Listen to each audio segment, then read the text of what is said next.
Once we have 25, we can commence. As usual, we have a review, feedback, questions, and then we can go ahead.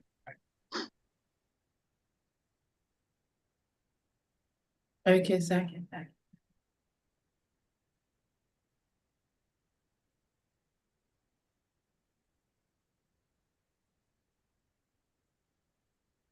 Is it every day or hybrid?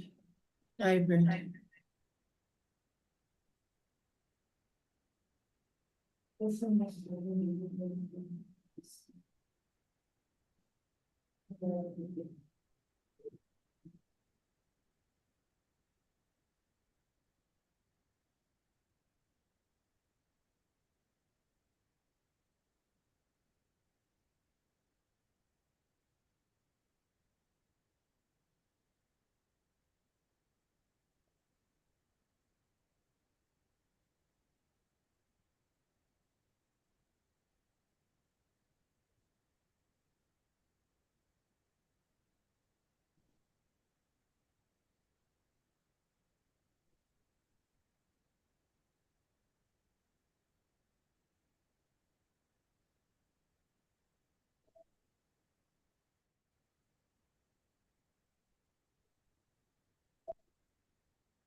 Welcome, everybody. Welcome, everybody. It is so great to be back.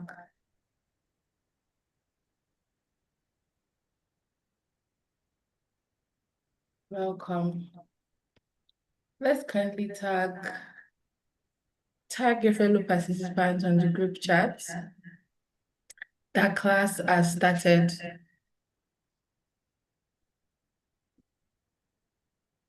So let's start to join in. Good morning, Isaac. Good morning, Kabira. Hope you're doing good today.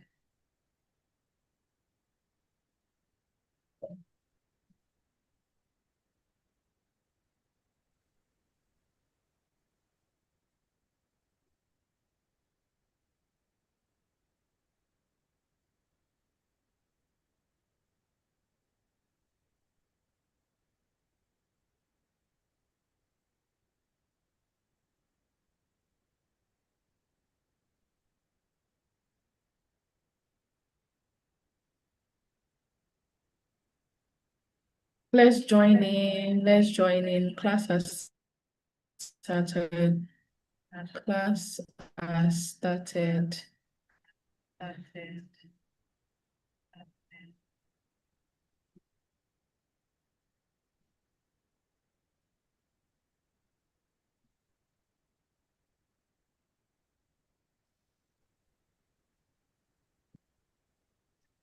Please, Mr. Emmanuel, kindly turn off your video. Thank you.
Let's join in. Let's join in. Good morning, everybody. Welcome back once again to FMT, Facility Management Training. It feels so good to be back. Please, as you are joining in, kindly turn off your video to avoid distractions. Good morning, Mr. Fred. Please turn off your video. And the person using Infinix Smart 10, please turn off your video, please. Thank you so much. Thank you so much. The person using Infinix Smart 10 to log in, please turn off your video. Thank you. Welcome, everybody. You're welcome back once again. We had a break last week. I would like somebody to send message, but they send me, I need to go. Please mute yourself as you're joining. So it's tomorrow we are posting it now. So if you do what you can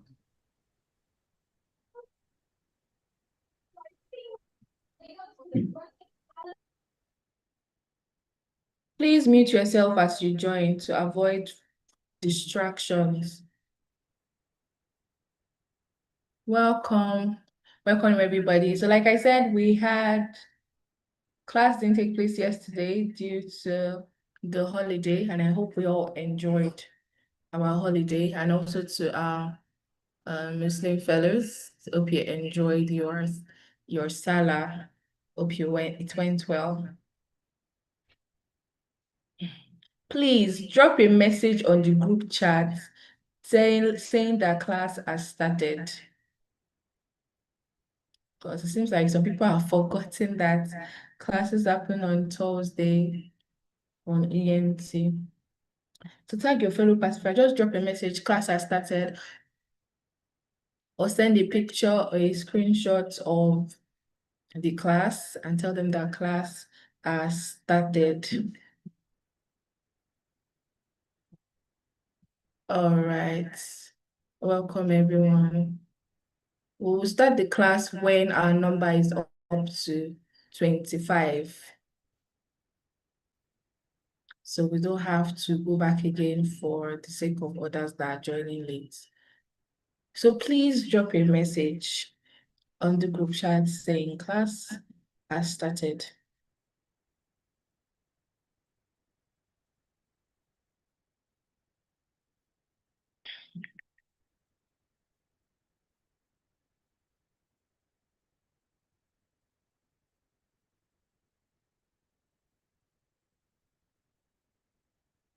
Our facilitator is already on ground. So let us please join in so we don't waste for that time.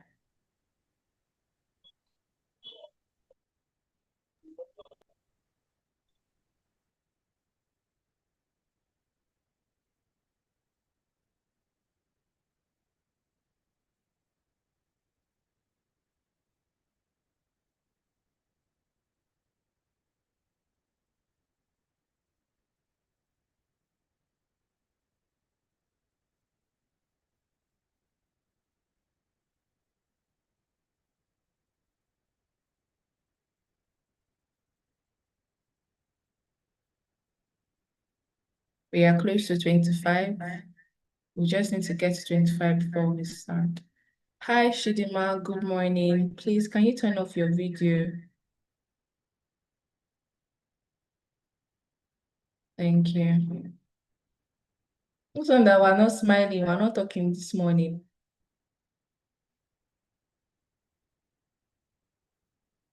Hope we don't, Abi. Arsenal fans plenty here. This one that we're not talking. Please, tag your fellow participants on the group to join.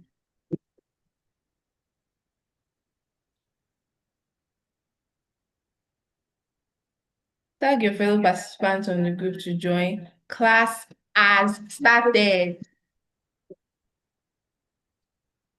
Okay, so who can just give me a quick reminder of our topic for last week? Can anybody? Not last week, like last week was a public holiday. So our last class, what was the topic? Who can tell us? I want to see if we're really following, if we have active members here. You are dropping the message here on the chat box, on the group chat on WhatsApp. Oh, the group chat on WhatsApp. Tell them that class has started over there. Because here they will not see it. So who can tell us the topic, what we treated in our last class, the topic? Or should I call someone?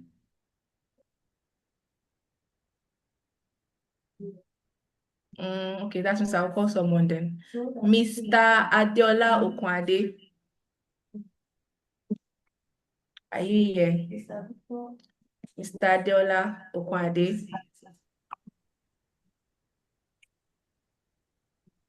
Can you remind us what we learned in the last class? Okay, at the starting. It's not too much.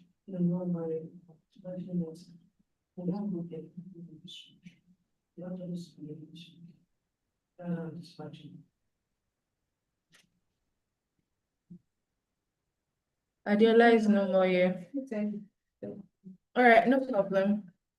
I can see that some of us are leaving. Please, let's stay to the end of the class because, okay, somebody typed in the chat, building maintenance systems. Okay. I hope we have been doing our assignments because I look at the Google Classroom forum. I'm just seeing that a few people have submitted. Or we're finding it difficult to navigate the Google Classroom platform.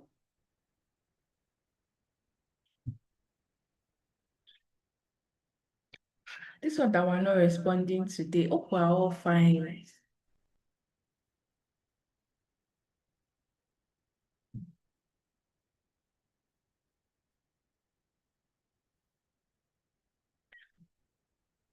Anyways, we'll not wait for other people anyway.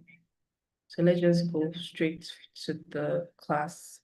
So I'll be handing over to our facilitator, Mr. Dr. Ife.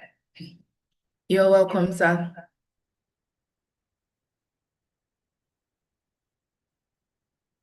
Okay, I think we can see.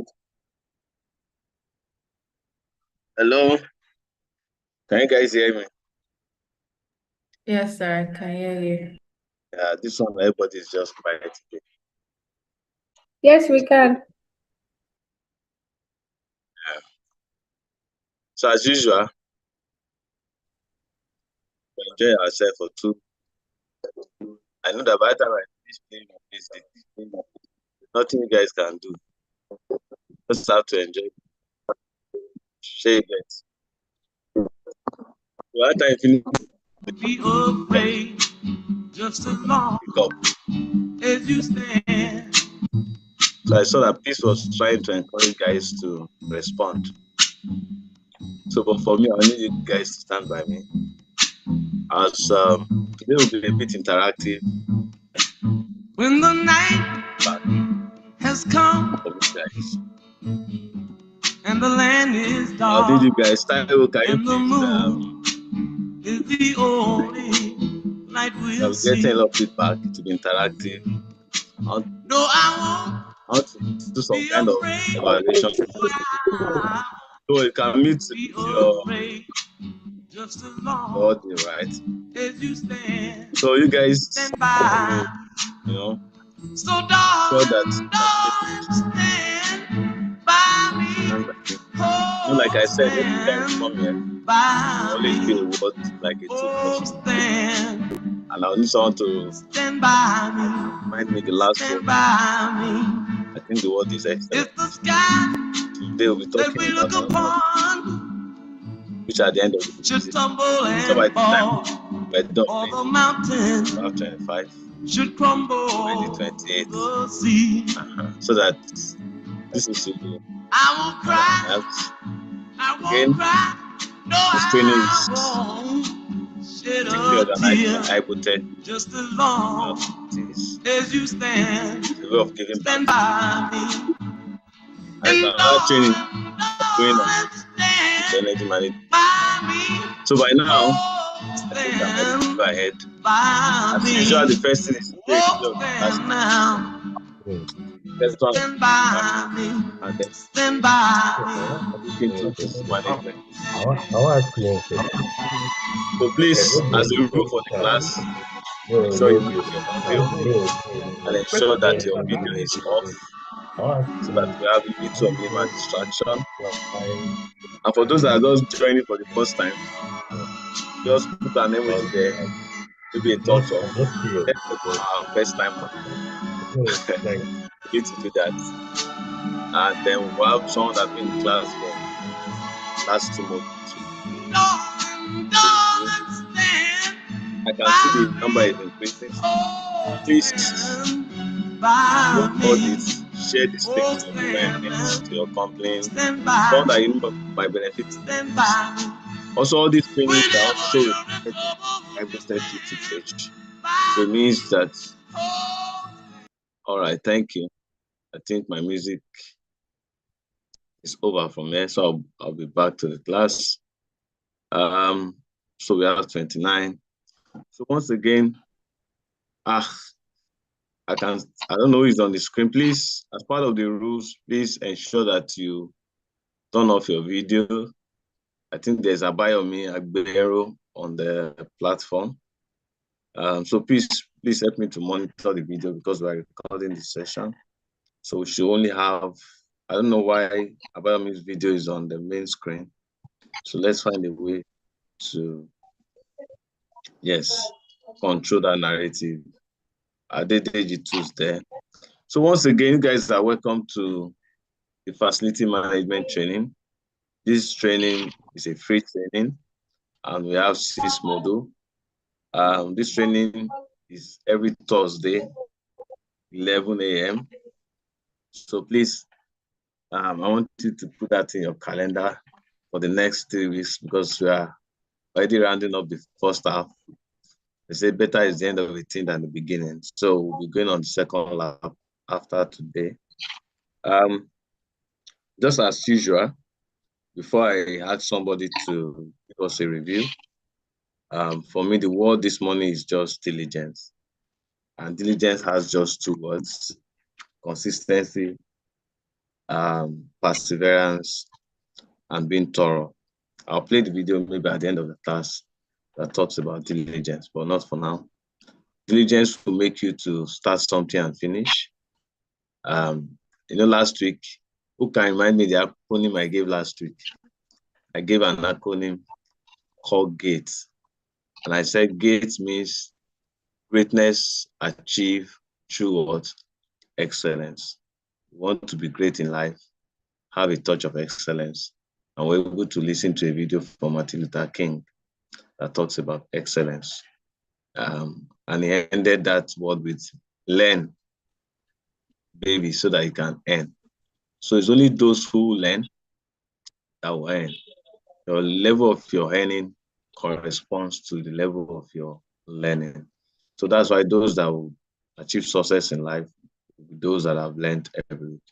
I also give you something that will help you to be diligent. It's called VAR. I learned that from someone. And how many of us know VAR?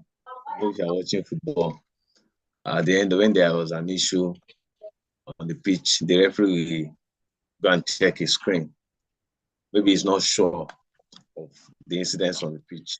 There'll be people behind the scene. I hope you guys can hear me. And then you'll be able to review the incidents on the screen and have clarity. So this morning, your VAR, which is going to be your tool to be a diligent person. Diligent is what will make you to end the task and follow through. One of the things I've discovered that in this age, we have 2 major issues: attention span as a result of distraction. People cannot sit down 2 hours to listen to a video, cannot sit down 4 hours to learn, but they can be and watch football for 3-4 hours. I play football anyway, so they can watch movie for 5 hours. But those movies will always be there. You can always go back to watch any football match. It's there. But when it comes to learning, time is a leveler. So for VAR, the best word is vision. When you wake up in the morning, try to visualize your day, right? Itemize what you need to do. I hope you guys are getting me. And I'm going to ask somebody to type this on the platform. So I said the word for today is diligence. And one of the ways to be diligent is to use a tool called VAR. And the word is that when you wake up in the morning, you visualize your tasks. What are the things you need to do? Then you take action. And before you sleep every night, the hour word starts for review. So the first word is visualize. The second word is action. And the third word is review. So every day of your life, like me, I ask myself, what's something new I've learned this week? Whether it's spiritual things, whether it's physical, and even that pertains to my career. Have I learned anything new? Or that pertains to where my vision is. So diligence is the word that you need to achieve success. And we'll be watching video at the end of the day, you see. And so last week we used an acronym called GATE. You can only achieve greatness through success. But this week we are saying the word is diligence. And to be a diligent person, you need a tool called VAR. In the morning, you visualize. Always take 5-10 minutes. Another issue we have is that people cannot sit still for 5 minutes. If you want to check your attention span, don't do anything for 10 minutes. Just be quiet. And that's what the white people call mindfulness. They're trying to take a review of your life, of things going on. It's not thinking. So you visualize your day. So next week, maybe we'll talk about vision. I believe so much in the power of vision. But for this week, the word is diligence. And as many of you that started this course, one of the ways we know you are diligent is ability to be in a class, to take notes, to follow through the process, and to make sure that at the end of the day, one of the words we had at the beginning of this training is to say, I will finish well. So I just want to do this at the beginning of every class. And I'm going to ask somebody to do a quick review of the, not second week now, of Module 1, another volunteer for Module 2, and it's going to be like 4 minutes, as many that you can remember. Always go back to your notes. And if you're a first timer, please just drop an emoji on the chat that shows that you're a first timer. And that's the way I want to get my engagements this morning. And don't forget again, we are gradually getting to the half of the year. By the end of June, the first half of the year is gone. So that's why you cannot miss out on this training. Infinite Knows 10, please, can you just mute or off your video? That's part of the rule. So over to, I need a volunteer. Just raise up your hand for week 1, Module 1 rather, Module 2, and then we'll commence. So today, we're going to discuss about this, but let me have a volunteer. Just raise up your hand, and then I'm sure Peace will unmute you. So I'm waiting, and don't keep me waiting for long. I'm going to look at the familiar name that's been in the class. I think Olushola has been in the class. I can't remember that name very well. Ayobami, I'm not sure now. I think we have 2 Ayobami. So can we have those 2 people to give us a review of the first week and the second week while we proceed? So the first person is Olushola. Sure. And if any other volunteer, let me know. So the class is quiet. So please unmute.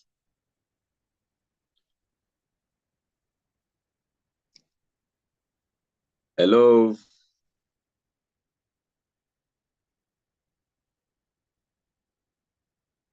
Please, are you still here with me? Yes, I am. Yes, please. Can you just assist me to unmute? I think it's Olushola, so that I can speak. And then, if there are any other volunteer, let's have Bukola. I'm not sure this is our first time. But Bukola, you can unmute, and then let's have your own review Oh, Olaniwaju, can you turn off your video?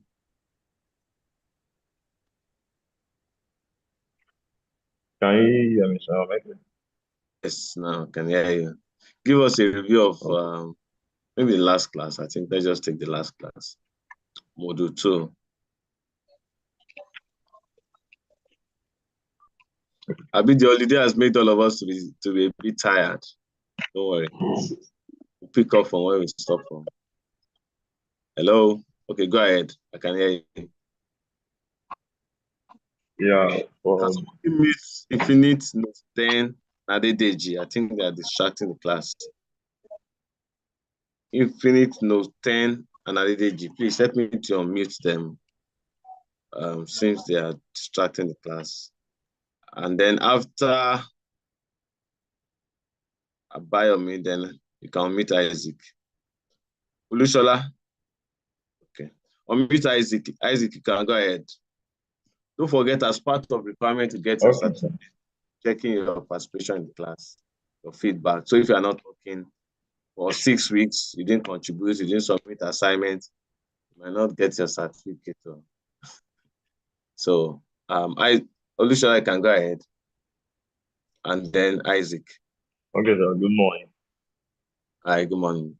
For the week 1 training, yes, sir.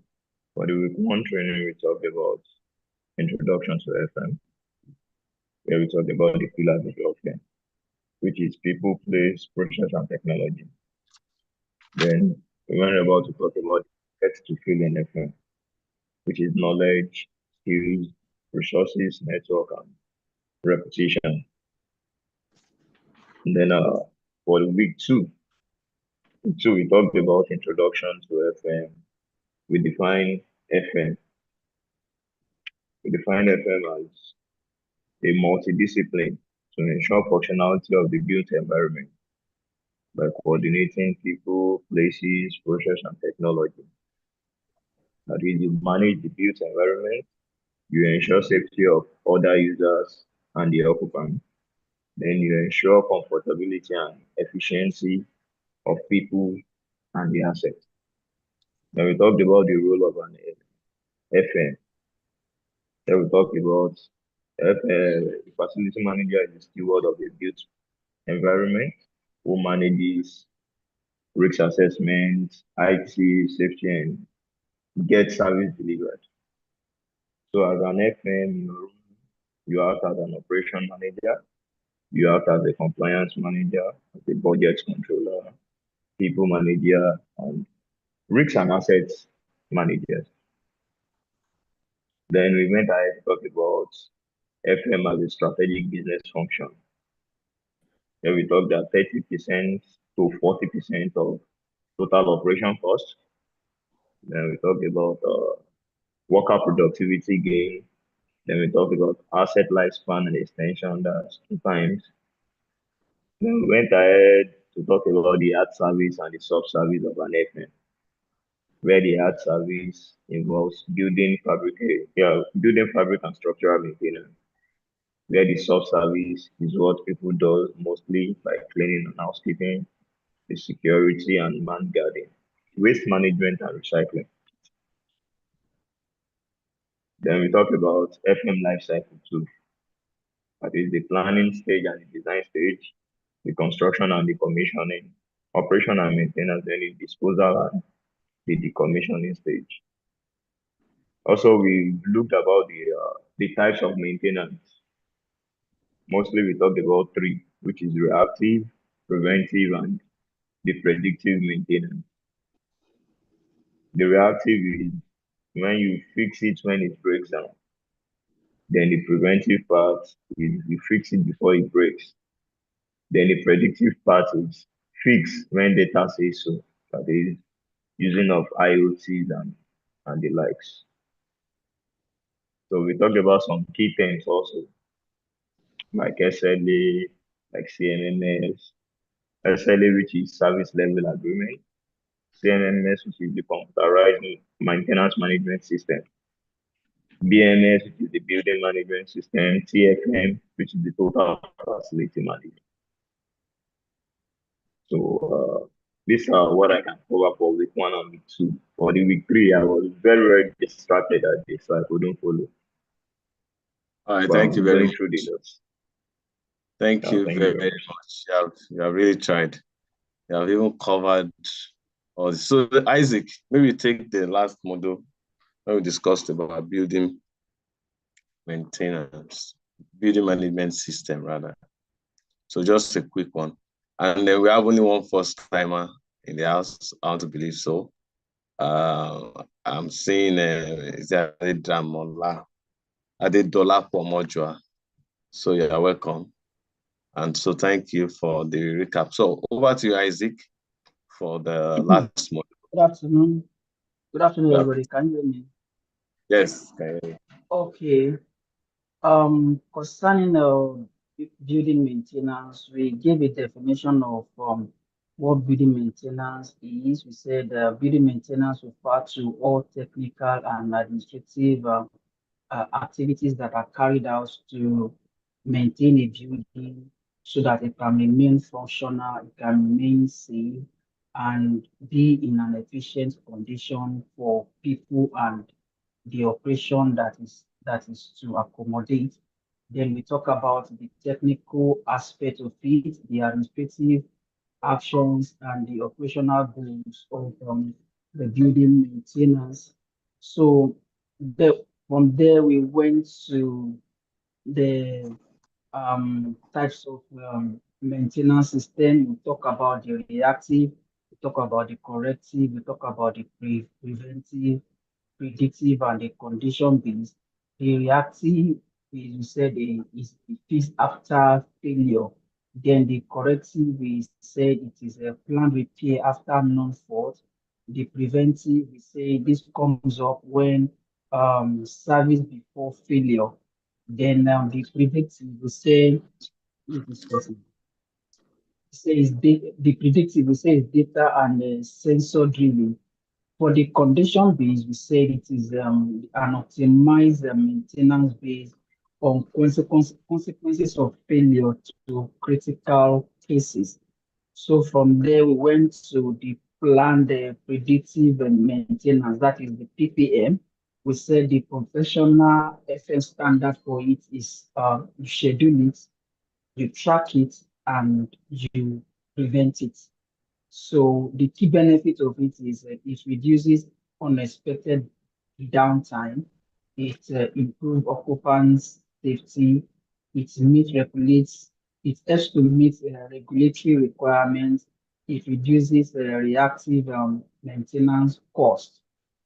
Also, we went and discussed about the water and the sewage systems, so where we discussed about washing and treating of water storage tanks, washing and treating of water storage tanks, the pumping overhaul and seal replacement, that is for the pumping machine, then the total pump overhaul and seal replacement also for the pumping machine. If I'm to recollect very well, you give an illustration of where you stay, where you demanded from your landlord that every six months you do your water treatments, something like that. If I'm to hear that, so Yeah, I wash my tank. I said I wash my tank every six months. My own tank. okay, okay, thank you very much for that. Also, we went for that to talk about the maintenance of key building services. We talk about the electrical systems. We talk about the HVAC systems, the plumbing and water, structural, elevators, and the fire safety. We went ahead and discussed about the elevators and excavators. We discovered about the key component, that is the traction and roofs and shifts, brake systems, safety gear, control panels, and rest of them like that.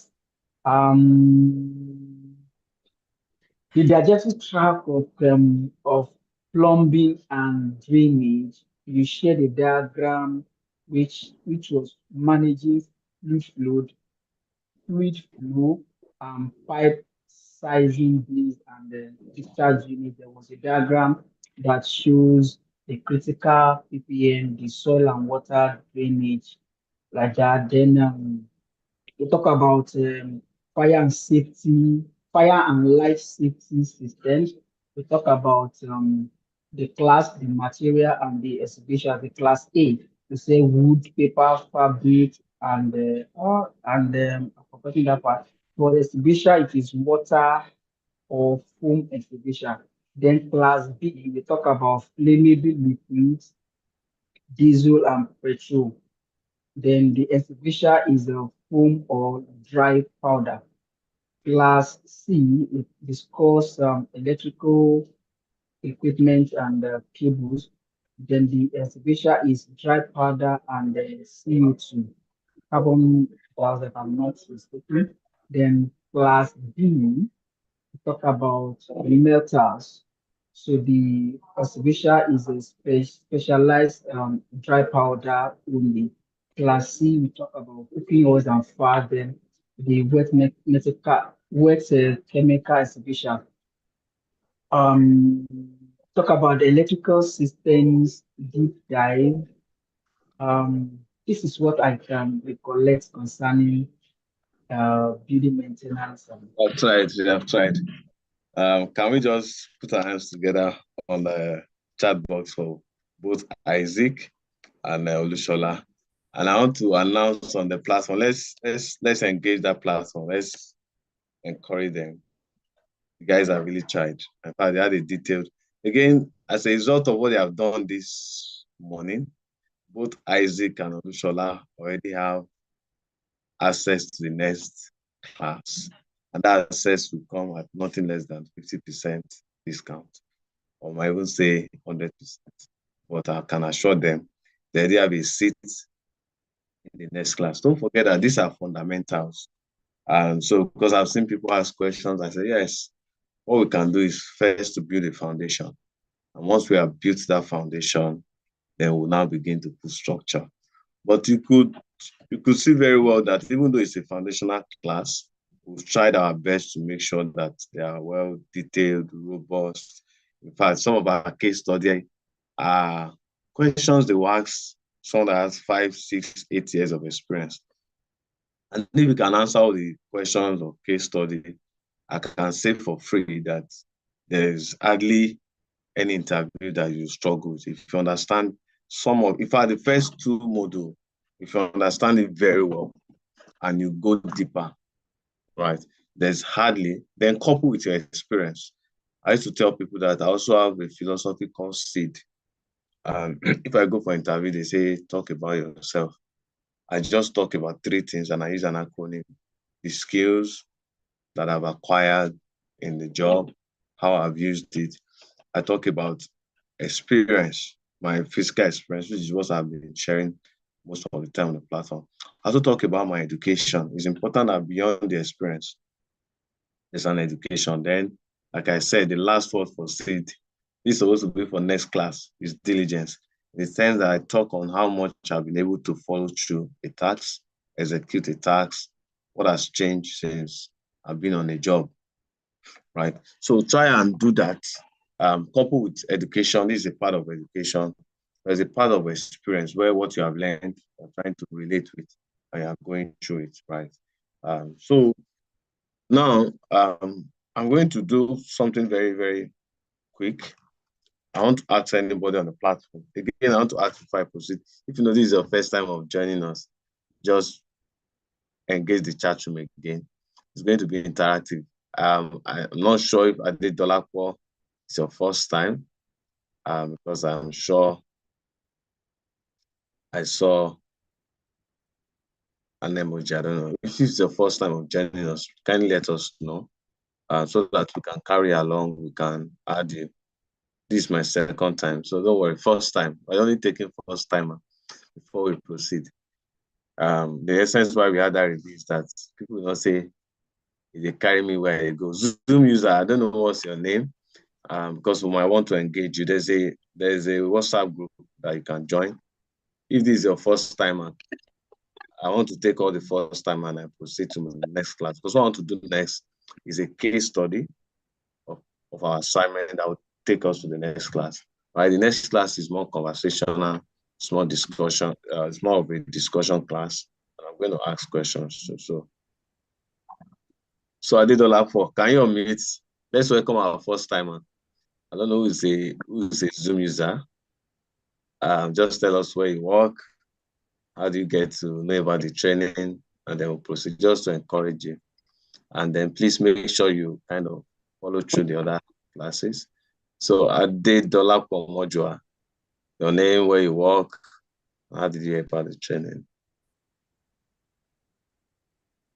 Good morning, everyone. Good morning. Adedolapo Omojua, and I currently work as a facility manager for an e-commerce company in Nigeria. And I came across the link to this training on LinkedIn while scrolling 2 days ago. So I used the link, followed the link, and joined on WhatsApp. And voila, we are here. Hope you've learned one or two things in the few minutes you joined. Say again? I said, hope you've learned one or two things in these few minutes you've been on the Yes, I've been going through the documents on the Google Classroom. Okay, all right. All right, so I can proceed. I just wanted to be sure you're up to speed, that we have a Google Classroom, we have a WhatsApp group, so that I can keep up to speed. All right, thank you, Adedolapo. All right, thank you, everyone. So we're going to proceed straight up to the module today. Today we're going to look at diesel management system. But before we proceed to diesel management system, I'll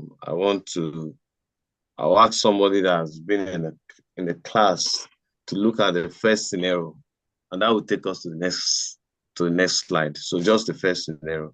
And like I said, it's more of you talking, me talking, because the next scenario is just about diesel management system. So it's straightforward. How do you manage your diesel system? What are the challenges you have? Let's engage. So that's all it's going to be. Then I'll now share what you need to do better, right? That's all the next module is about. So can someone help me with this? He said you are the newly appointed facility manager of Palm Grove Gardens, a 120 units.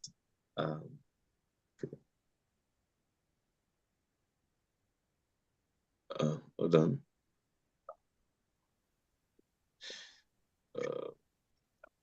Can you guys see my screen? Okay, so let's proceed. You are the newly appointed facility manager for Palm Grove Gardens, a 120 unit residential estate in Lekki Phase 2. The estate has been poorly maintained for 2 years. It has 3 generators. Okay, it has 3 generators, water treatment, blah, blah, blah. No, this is not the slide. Sorry. So this is where I want to go to. Sorry, I was looking at the case study. So the case study, this is for some of us that have joined the class. So I'd like to, like I said, I'd like to get your feedback. I'd like to know or get 1 or 2 feedback from you guys so that we can move to the next class. So for this particular one, like I said, a newly appointed FM is called in after 8 months of neglect. The building has frequent generator failure. So we're not going to take the rest of the failure. It has frequent generator failures, an average 6 hours downtime per week. 3 of the 4 AC units, they are broken. This DSTV satellite dish blocking rooftop drainage. Fire suppression system never inspected. 2 elevators out of service. For 60 plus days, and the current tenant, they are complaining, threatening lease, non-renewals. So can someone that looked at this case study just assist us how we will have addressed this, especially the issue of this frequent generator failure? And then we'll be able to move to the next class. Because the reason why I looked at that frequent generator failure, because this week we are going to look at diesel management system. And you cannot talk about diesel management system if you're not talking about the system that is making use of the fuel, right? So that's why I wanted to start from that particular slide, and then we can move ahead. All right, so I'm listening to you guys.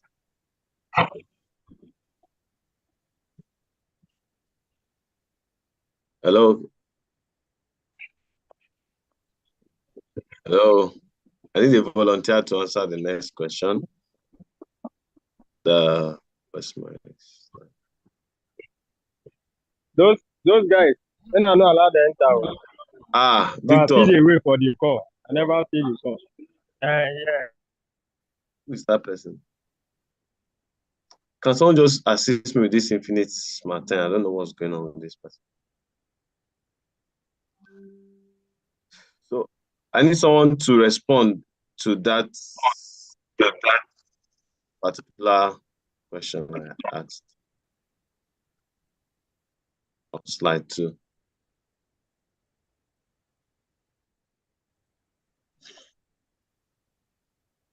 Any response? Feedback?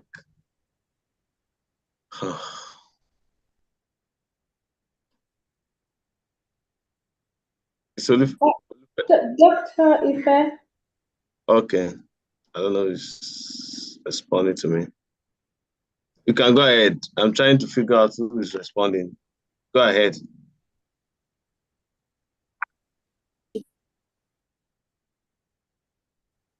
Go ahead. Somebody just called my name. I don't know. Yeah, and then I don't know if it's Sudan soup. Yeah. No, wahala. Sugar soup.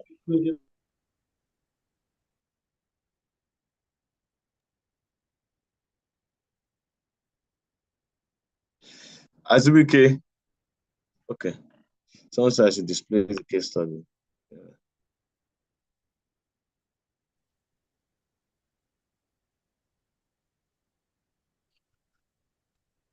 Hello.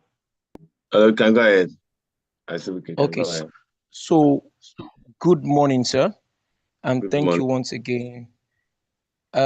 Looking at the case study, and you specifically said you are interested in the frequent breakdown of the generator.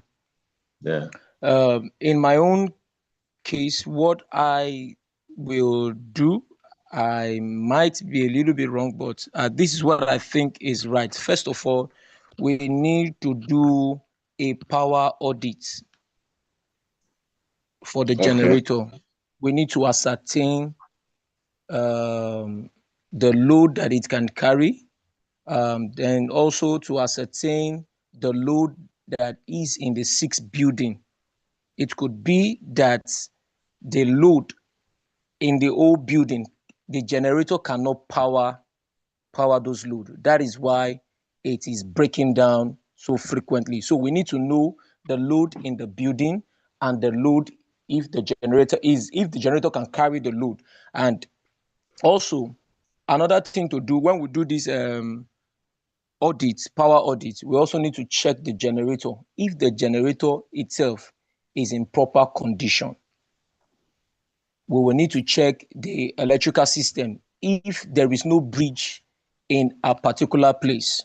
There are many things to check. Once that audit is done, then we can now ascertain if the generator is lower or do we need to add and other things. I think these are the primary key things that needs to be done first for that building. That will tell if we would go further or not. Thank you very much, sir. All right, thank you, Azubike, right? So noted. Again, they just employed you as a facility manager, and this is the case study, right? And there are many systems. I just wanted to. One thing I'm trying to do is that when you resume a site, you can kind of segment. So even they gave you all the problems, pick one by one, right? And I love your solution, but we're going to drill down from that solution. Kenneth, let me give you to Kenneth. Don't forget, we are talking about diesel. And the reason why I decided to focus on generator is that you can't talk about diesel without talking about the generator. They work together, right? But today we're only talking about diesel management system. Right? Go ahead, Kenneth.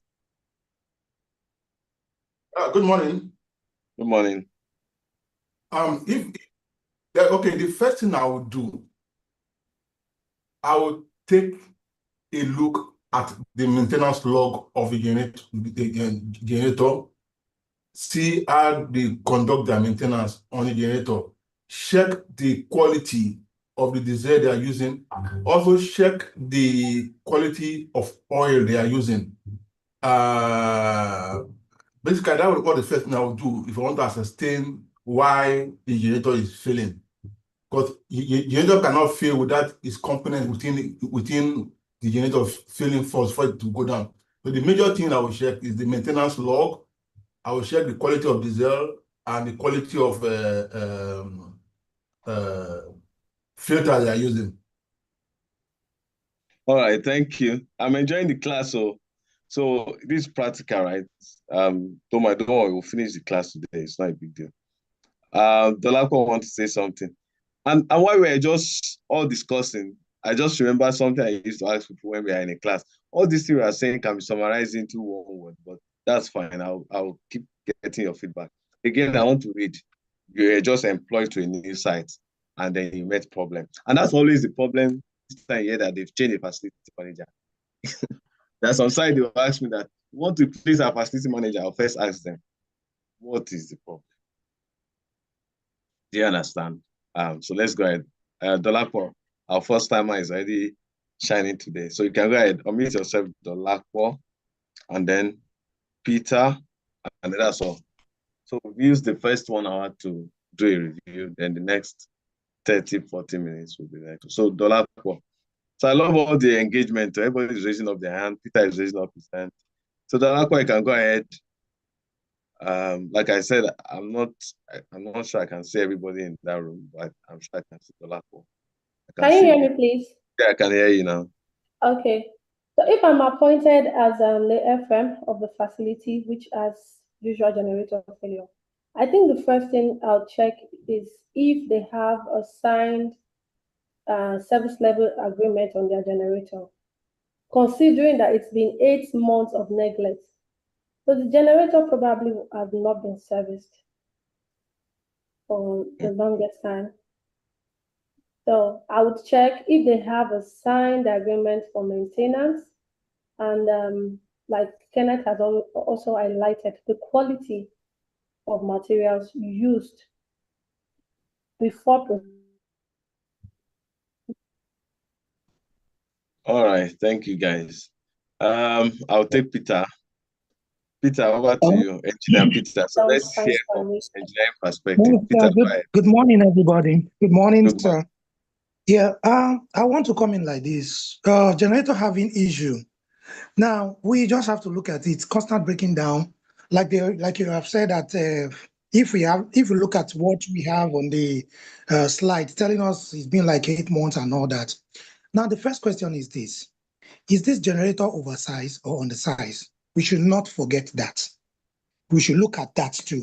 If the generator is oversized, you might be looking at it that, okay, fine, the generator it should work well. But you are wasting diesel. At some point, you come to stacking take place and all that. So all this will lead to incomplete combustion and all that within the engine.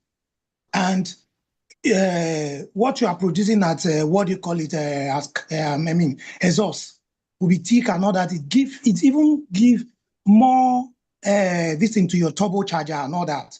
So that's 1. 2, if the generator is undersized, of course you are stressing it.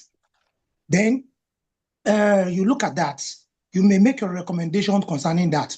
Then another thing, we must look at the quality of, excuse me, please, the quality of your diesel. It doesn't really pass.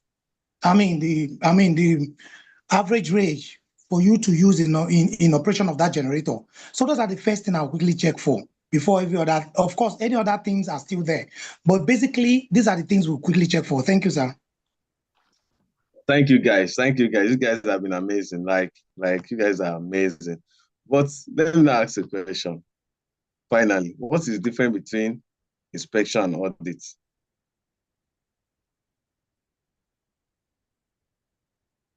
You can hear this word, facility inspection, facility audit. I want someone to volunteer in-house, right? Today is just practical. I will do the teaching. And then this scenario is going to help us, right? This case study scenario. Once you understand this scenario and what I'm saying now, this word, the difference between inspection and audit. So I can see, so today, maybe Kenneth is going to pass on the next phase. So Kenneth, over to you. Isaac, I want to answer my question. The difference between inspection, facility inspection, and facility audit. That's part of our service in our sport anyway. But I see a lot of people say, just come to, there are two different things. So Kenneth, over to you. What is the difference between inspection and audit? And some of these questions I'm putting on the platform, someone should be putting on the WhatsApp group, should be putting on the chat room, so that we can always go back to some of this. What's the difference between inspection and audit? Kenneth, over to you. Basically, I'll make one statement for each of them. Audit, meaning that you are conducting an audit with a reference, there's a reference chart or there's a reference standard you're working against, we're working towards it. If what you are doing is compliant with what is the compliant with standard, then inspection is just go around and look at various items without going in detail. Why is it standard or not standard? Just look, and this thing is working, yes or no. Is water running, yes or no? Those are just inspection. But audit, you are making a reference to a standard in the industry. Thanks. Thank you, Kenneth. Quite apt, 100% correct. So, right, when you just, like, this is a real case scenario. A colleague reached out to me in one of the training I conducted last year, and I love that feedback. Said got a job at an hospitality company, and then it's funny, right? See what they asked him to do. They said they're going to give him 1 week. They've not given him employment to 1 week, resume, and after that 1 week, they will determine your fate. First question is that you took 1 week leave from your previous employer and said, I'm going on leave to go and test run myself, whether they'll give me the job. But again, the other side is I've seen several people I've trained, I'm telling you, real life situation. He said he got a job, and after a week, they sacked him. After a week, honestly, they just sacked him after a week, like, okay. And he lost in the other place. And then you can be in that scenario too, right? Kenneth, thank you very much. Let's clap for Kenneth. Quite correct. Audit is against a reference standard, industry standard, while inspection is just based on observation, based on intuition, based on what you can see, but there's no reference. Of course, to an extent, an audit will involve an inspection, right? So, but you can do inspection without audit, but there's no way you can do audit that you are not doing inspection. Do you understand? But you can actually do inspection without actually doing it. So thank you, Kenneth, for that. You see, when you are newly appointed, and it's not about being newly appointed, when you're in a site, you must, in fact, the first thing you would have done is to do an inspection. If you cannot do an audit, at least everybody can do an inspection. Because audit sometimes will require you bring expertise from various industries, being a mechanical engineer, which sometimes is quite hard. But there are things that you can still do, which someone has mentioned, a power audit. To do a power audit, you need to bring measurements, you need to bring tools, you need to bring an expert, right? So, but for me, what I wanted to say is that the first thing when you have a problem is to carry out inspection, highlight what the problems are, digging into the root cause of the problem. You know, when you guys were talking, I learned so much. Someone said, incomplete combustion will affect turbocharger. And the same way, you need to understand what, if something is wrong, what is it going to affect? If there is overloading, what are the parts that could be affected? If there is underloading, what are the parts that could be affected? If there is poor diesel quality, what are the effects on your system? So I always encourage people, right? Even though you cannot do a comprehensive audit, you're managing a generator, you need to ask some basic standard. What is the voltage for the battery? What is the pressure? Like somebody said, go through the records. For me, go through the records, go through the history, because you are not there, so you need to go back first. That's your first point of inspection. Then do physical inspection as much as you can. If the gen is down, you can't run it. So you might not be able to find out what is the temperature, what is the pressure. You might not be able to find out so many things. So you might need to just go on the records, do your physical inspection. And if you can start it, make an attempt, right? Then do a root cause analysis, bring in an expert, and then you solve some of it. And the same thing will apply to AC unit is broken, question is 5Y. I'll come back to the 5Y principle, but maybe not for this class. It's a way of, it's called a root cause analysis process or something like that, where you take 5Ys to solve a problem. So thank you, everyone. I don't want to waste time there. So today we're talking about diesel management system. And the word that somebody mentioned is combustion, right? Why do you need diesel? Right? Why is it not using petrol? Of course, you have petrol engine. Why is it that from 50 kVA, we are not using petrol? Can somebody answer that question? Because I like to deal with the basics. Why is it that we don't have big engines using petrol?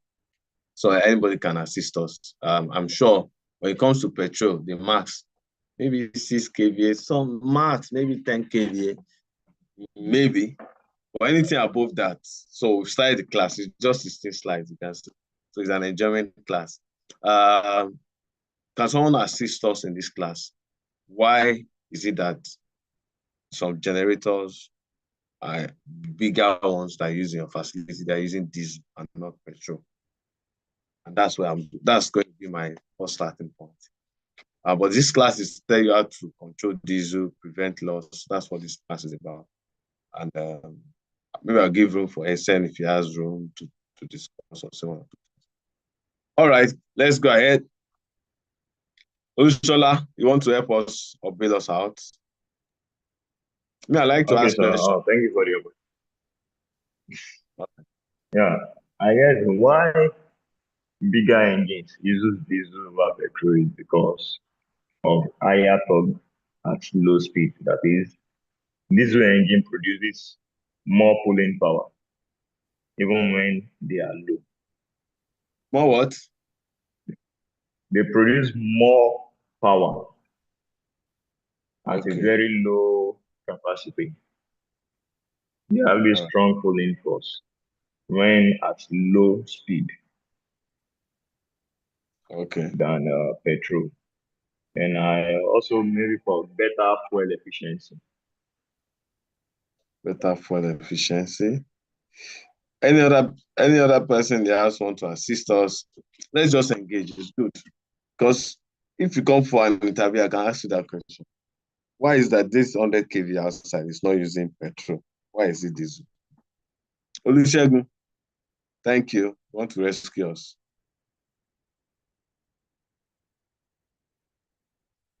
Victor and Taiwo. So, Olusegun, go ahead. Can Samsung please take off your camera for now? Samsung SMG97. Can you just turn off your camera? Thank you.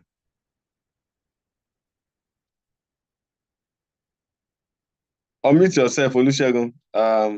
Please, can you help me to unmute Olusegun? Hello, can you hear me? Yeah, I can hear you. Victor has been raising up his hand. Yeah, diesel power produce more power in big engines. Okay. That's what I can say. We were using diesel as in for anything big, it produces more power than petrol in big engines and better off for consumption in large generators. All right. I'm taking all the answers, so we're all learning together. Victor, your hands have been up. Then Taiwo.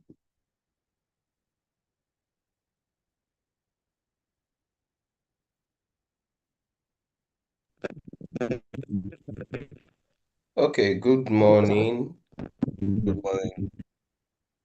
Yes, the first speaker spoke almost everything I wanted to talk about. I just want to add that diesel engines are more preferable for higher output because of the fact that I think from my experience, diesel engines don't even use spark plugs. So they have the ability to have higher load than petrol engines. And because of how thick it is, it can also withstand the load on it. They don't use spark plug. Okay. I'm driving somewhere, but I think I'm enjoying the conversation. Victor, Taiwo, can you go ahead?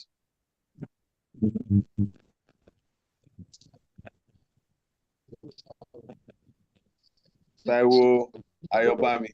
So we're all learning, because if you don't understand why that generator is using diesel as against petrol, of course, another alternative is gas. And there's most of bigger engines uses gas even more than diesel. And as you move higher, we will observe that gas is what you see in generating stations. Most generating stations, they try to use gas.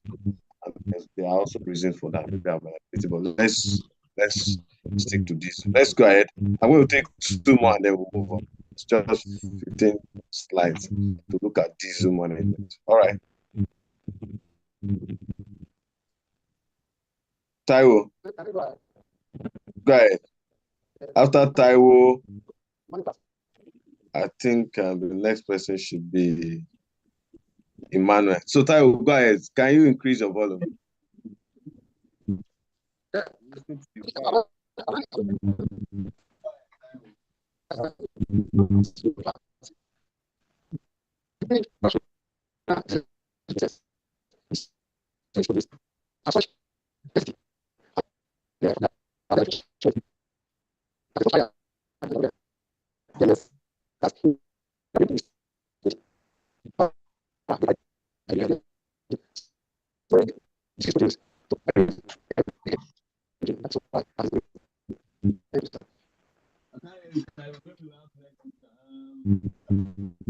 Network is bad.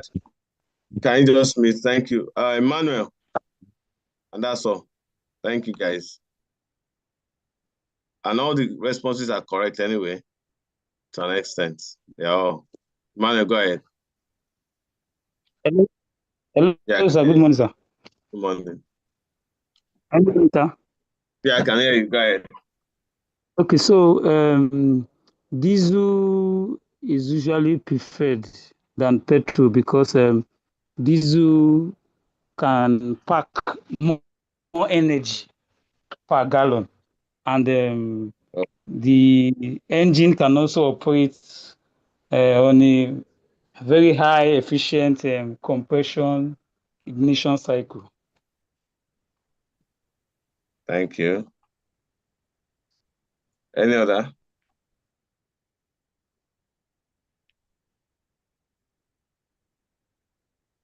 Are you done, Emmanuel? This is interesting. Yes, I'm done, sir. All right, thank you. Is Kenneth still raising up his hand? I want to be the previous. Joseph. Guys, this is the real part of learning, because you just have to understand some basic things. If you don't, and I think the word for me is the compression/ignition cycle. Because that's where when people say he has more power, how does power comes into play in the generator? What determines the output of the power is what happens in the combustion chamber. That's what determines the power. The 4 circles, the exhaust, the air into the engine, the fuel into the engine. What takes place in that chamber is what actually determines the power. So thank you. I think the word is the compression/the ignition cycle. You get more. And so thank you. Kenneth, you want to say something? Go ahead. Every other word is correct. I just mention 2. I don't mention 2. Those one they mentioned, I don't add 2 to it. 1, diesel has a low volatile than petrol. It's very low volatile by petrol. That the flash point of diesel is very low compared to petrol. Then again, studies have shown that diesel has a lower cost per kilowatt generation than fuel. then why most people use diesel at that large scale? Because of the low speed of the diesel engine. If things like big loads comes in, like big loads comes in, like electric motor, big HVAC system come out, the impact will not be much. For example, if you are using a generator, and if you on field, you hear that noise difference. But in diesel engine, you can hardly hear that difference in noise, except the load is very, very large. That's the two I can All right, thank you. So my own system of learning is go ahead and do your research after, but I'm going to just do a summary, like we have said, in terms of energy per gallon. It still has to do with consumption, right? Compression, consumption, I'll use those words, combustion. Whether it's compression, consumption, or combustion, take those three words and go and find out for yourself. So I think I've discovered the three words to use: consumption, compression, and combustion, right? There are three different words. So in terms of the energy per kilowatt, diesel is okay, less volatile in terms of, you can't just, unlike petrol, the more you are putting it, the more you can have issues when you require a higher combustion or higher. So for me, the words were consumption per gallon. Diesel is better. Diesel is less volatile. We also talk about a good flash point, which is also about volatility. The ignition cycle, compression / ignition cycle, get a higher efficiency. So we can say three words: higher efficiency in terms of compression / ignition, higher energy per kilowatt, you can get it, less volatility. So, and as much as you want to store it. So that makes diesel a very critical asset, even in your generator, right? If you buy a generator of 16 million, which I think I went to, just yesterday, I went to find out the cost of 60 kVA John Deere's generator. And they were asking questions, some of these questions asking us, what was the consumption? They were asking standard questions. So when we went to buy a generator, we're asking parts, consumption, so many questions that's not for this platform. Maybe we have an extra class on generator if we are getting a lot of turnouts. You know, the first class was 111, second class was 86, now we're having 44. And that's why I said the word intelligent. So for us, this is a critical asset. And why is it a critical asset? If you buy a generator of 16 million, back to my question, the diesel you are going to use for the lifespan of that generator, depending on your location anyway, I'm sure, and based on the way the Nigerian system works, it's going to be more than 16 million. I've managed a site. I'm not talking now. I'm talking of normally site under my company portfolio. They do nothing less than 100 million. I'm sure every month we do 10,000 liters. So in a year, we do 120 liters. So if I'm going to do that cost now, so it's a critical asset. And I'm going to say why you say it's a critical asset beyond that generator. I want to do the mathematics. As at that time, we're buying diesel at 110. If you know you bought diesel at 110 in this room, give me a thumbs up. That you know when you're managing site, you bought diesel at 110. You understand that era. Just give me a thumbs up in that on this platform. You're an OG. Like you really bought diesel at that point. So we do 10,000 liters, some months 15,000 liters. So let me just put an average of 120,000 liters in a month, in a year. Times, I want you to be using your calculators. Once you give me the cost. Diesel as at yesterday, I bought diesel yesterday for a client. 2,000, let's say 19850. Can somebody assist me? What is the cost of buying diesel in a year in that site? 120,000 liters in a year with the current cost of diesel. Can somebody assist me with that total amount? If you know, if you have the answer, just, you know, as usual, raise up your hand and answer. So the first thing is diesel is a critical asset. Every liter of diesel has the potential of energy, that's one. So you cannot just treat diesel as just an utility or something that let's just buy generator is more important than the diesel. Right. So managing diesel is important. And that's what we're talking about. Diesel itself, the system, not the generator now. Diesel management system is something you need to understand. So can I have a response to my question? What is the total cost of buying diesel on that site now at a cost of 1,950? Let's just say 1,950. And they consume 120,000 liters. Victor, on mute. So let the class hear you. So if you are buying 120,000 in a year, 120,000 liters at the rate of 1,950 per liter, that's about 234 million naira. Say it again, let them hear. 234 million naira annually. Now, it means that, thank you very much, Victor. That means that you are managing a system that is going to incur an expenses of 234 million naira. And now my next question, apart from some of you, how many of you spend this amount on your facility? If you know the amount you use to manage your facility in a year is above this. Now I'm not talking of diesel. That in a year, my site, I know just an estimate. I'm not saying give us, is above 234 million. Give me another thumbs up on the platform. So I'm thinking those that understand. I just want to drive a point that diesel is a critical asset. If you know your sites, you manage your total site now is more than 234. Give me a thumbs up. Okay, nobody is responding. Does it mean that we don't have anybody? Of course, we have people that do more than that. I've done a site, they do 30,000 liters. I'm telling you, it's a commercial site, 30,000 liters a month. So 30,000 times 12. Those ones, they do 360,000 liters in a year. So 360,000 times 1,950. So as of now, that site is a 8-story building, I won't tell you. That means that diesel alone in a year for that commercial site is 702 million. If you know your diesel amount, now let's not talk your site, is above 234 million in a year. Can you give me a thumb? I can guess the number of properties in that site, whether it's commercial. I can guess, if you respond to me, I'll be able to guess that kind of facility you manage.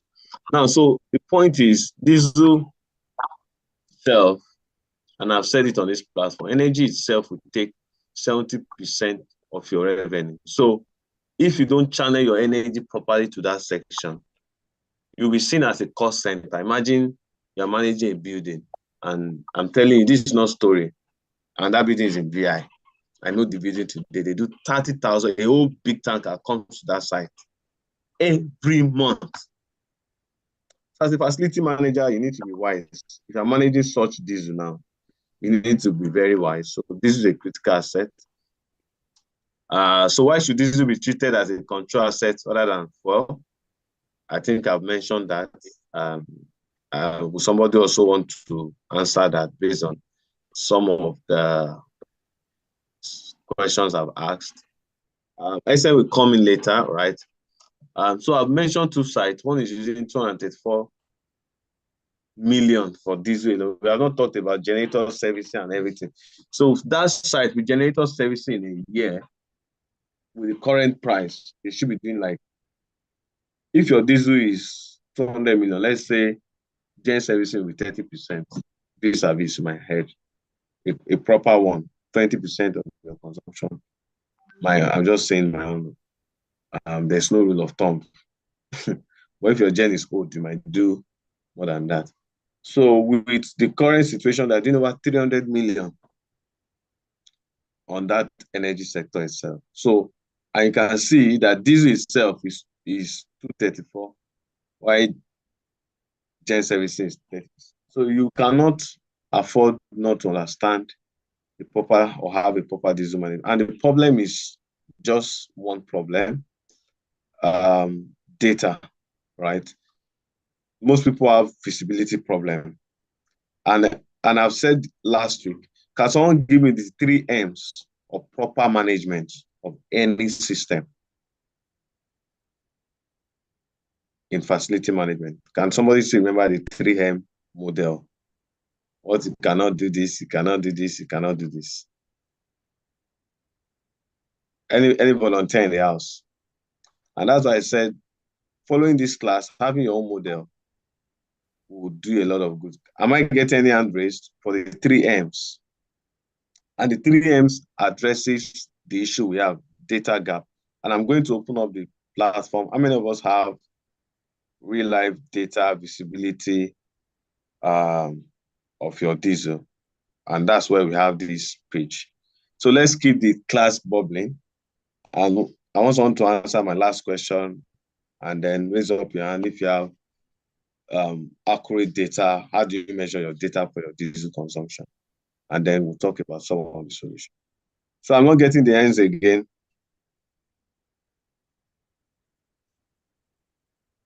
Hello? You just dump me like that. Ah. Hello? The 3Ms, and then how many of you will give me, how do you measure your diesel? Do you have visibility? So I think I saw the first time. I'm Barry. Am I correct? I'm Barry, unmute and then speak. Am I saying enough? Please let me know. Someone should assist me to monitor the room. That's space. Adedeji and Ambari. So Ambafan, sorry. Abari. Abari, you can mute yourself and go ahead. Abari. So I have two questions. One is the 3Ms, which talks about data gap of 3M model of effective management in facility management, right? Abari cannot speak, so Adedeji, unmute yourself. Good morning, everyone. Yeah, good morning, sir.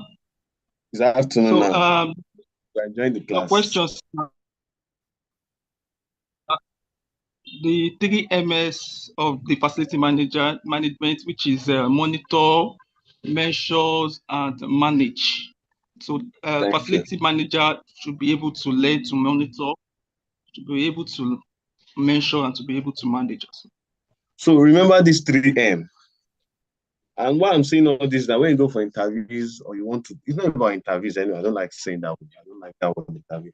When you're in a place, make sure that this word stick with you. Make sure you have a model of managing your facility, right? What you cannot monitor, you cannot measure it to. You can only measure what you can have access to. And what you cannot measure, you can never manage it. That is the unbroken law. Just like you have law of gravity. That is the law of effective facility management. You must be able to have visibility. You must be able to have accountability, right?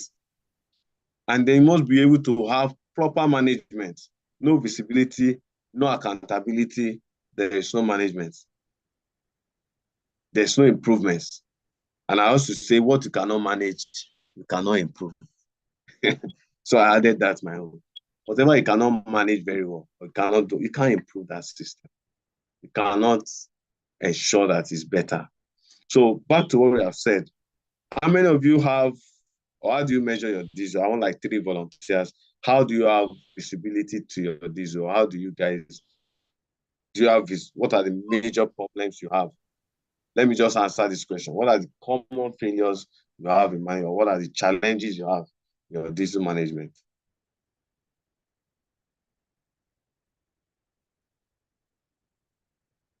Hello? I want someone to just give me an overview how you manage your diesel, right?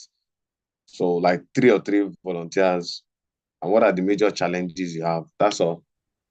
So let's keep the ball rolling. Isaac, go ahead.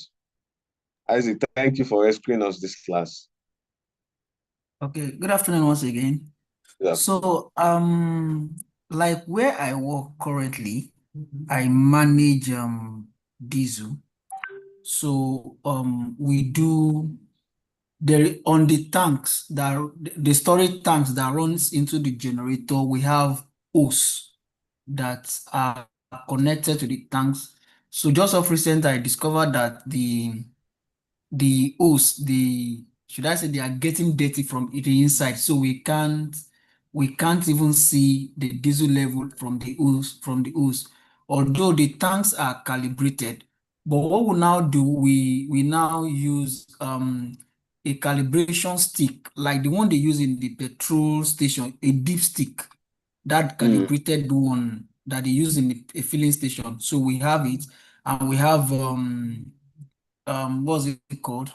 A paste. So when I want to take my diesel level, I have somebody that climbs into the tank, the storage tank. So he dips the dipstick into each of the tanks. There are 3 tanks. So he dipped the dipstick into each of the tanks. So it gives a measurement from the dipstick.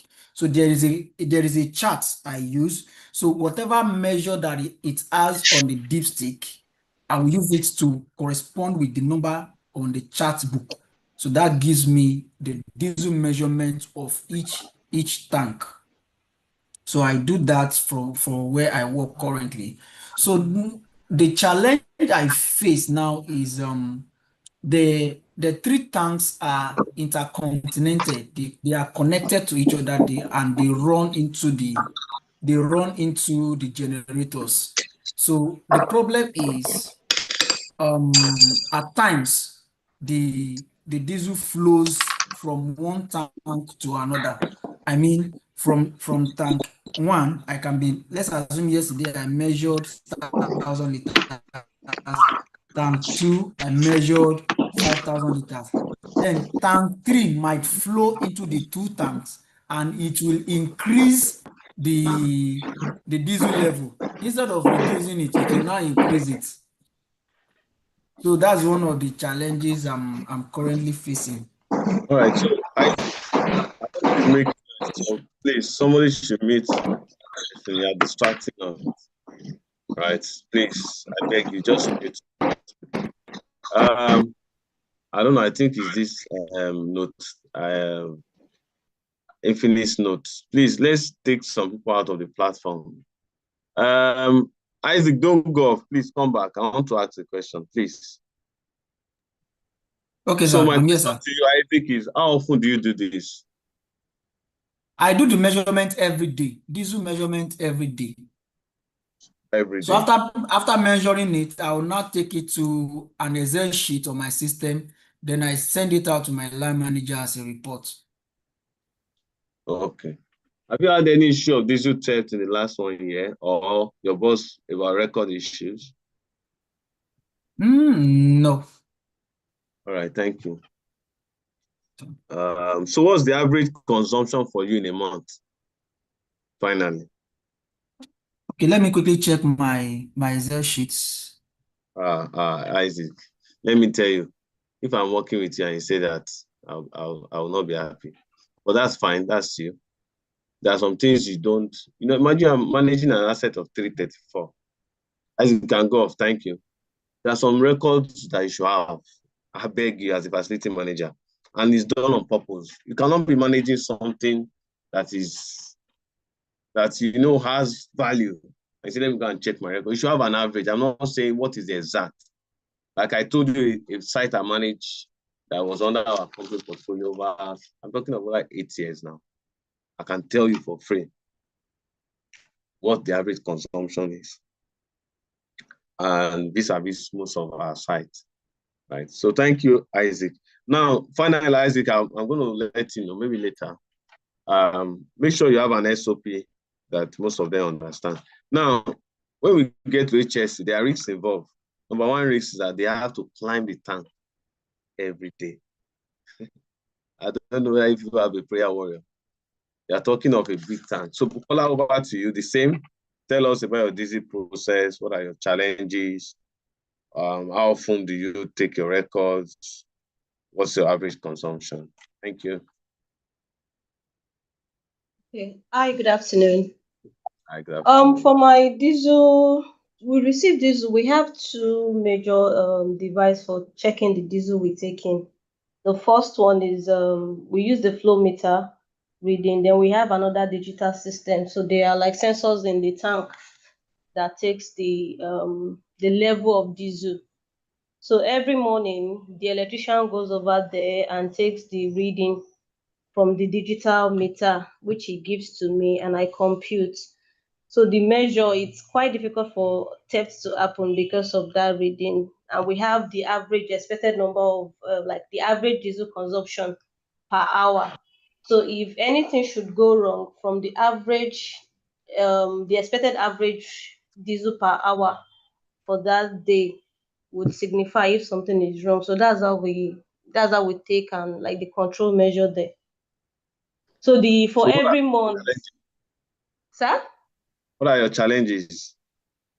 Not for now. I think the initial challenge was we weren't paying much attention to that average liter consumption, average liter consumed. So we were having some kind of like theft case, like sometimes last year, until then they gave me the excuse of when the diesel should lift, there is always loss along the line, blah blah blah blah blah. But since we've paid closer attention to it, so when there is a sudden change, it's easy to ask questions like what's going on here. So that's your digital meter, right? Yes. When you say you have a meter, is it analog or digital? The analog is the flow meter when you receive diesel in. That's what I'm saying. The meter you're talking about is just a flow meter.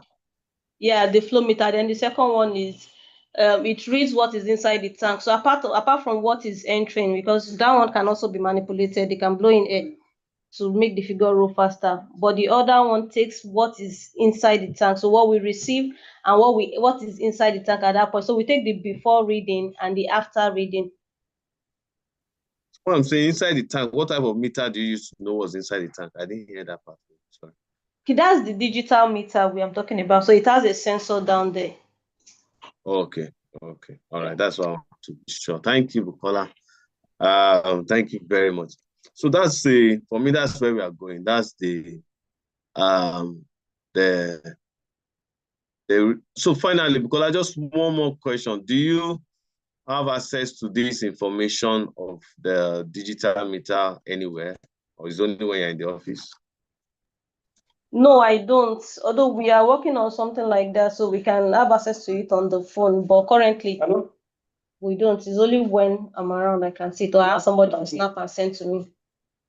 All right, thank you. So that for me is an effect. In fact, that's what this model is meant to address. It's meant to address again an SOP. I'm going to ask the question when we get there. Because once you come to me, say you want to deliver this, first ask you what's your average density that you want to bring on my site, and then I want to find out if I have an effective system to monitor. Like she said, very accurate. That flow meter, one of the ways I confirm that flow meter sometimes is that I will let you to do all your, even when we don't have the advanced system from Bukola, right? I hope I'm correct. Is that when you are done putting that diesel and you have I would ask you, please stop at 50 liters. I'll now go and bring tank. Put those 50 liters there. Because you've been pumping now, so you don't want to, you believe that this man, I will not even let you know. So I'll just say, stop. I want you to put 20 liters here, which is not an effective way, to be honest with you. And that one too can also give room for 4 liters. But I think the system from Bukola is the best. So I want to listen to others. It's an interactive class, so it's just for us to look at challenges so that you will see what others are doing and what we need to do. And then we'll look at this case study scenario. So Ayobami, over to you. So I'm already moving our slide, though. For some of you that are checking, we are already at what are common failures. Okay, sir. So I'm already moving the slide. Just be checking your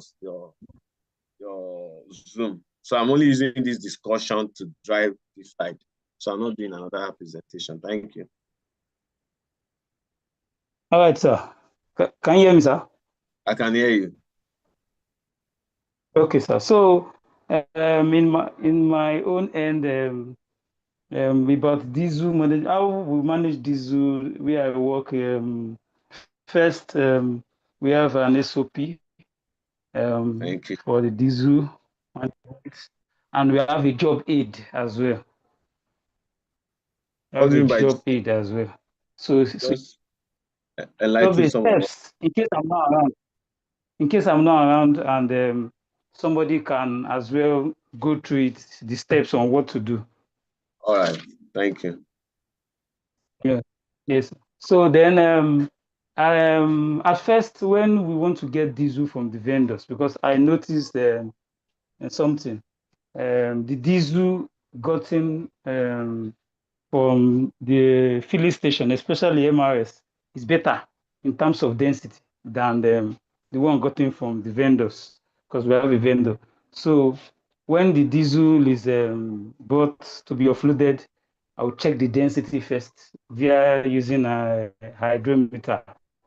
There is a manual hygrometer that I got, then we'll check that. Then after that, then the vendor can go ahead and dispense the diesel into the calibrated tank. The tank is calibrated. It's a metal tank.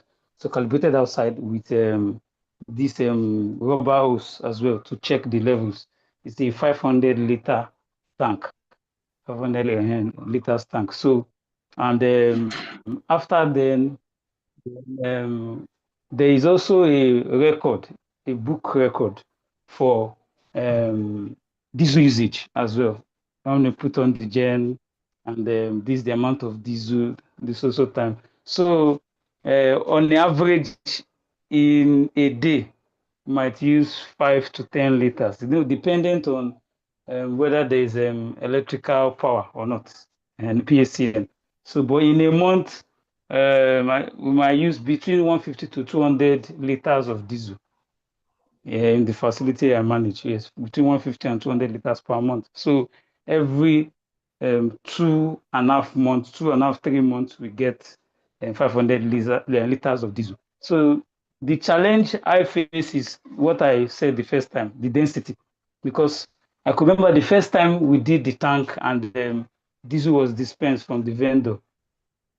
Then we put on the gen for like 2 times. Then we observed that the gen had issues. And when they would check, the diesel was filled with water. So within that first 2 times, we didn't check the density at all. So it's possible that the diesel supplied was fake or adulterated. So after then, I had to go ahead and do some research and get the meter. And after that, then I also now discovered that if I get this diesel from the filling station, especially MRS filling station, they have more quality diesel. So I informed my boss that this diesel management, that I'm going to see a way that this the first issue, that it doesn't happen again. So that's then also the tank as well.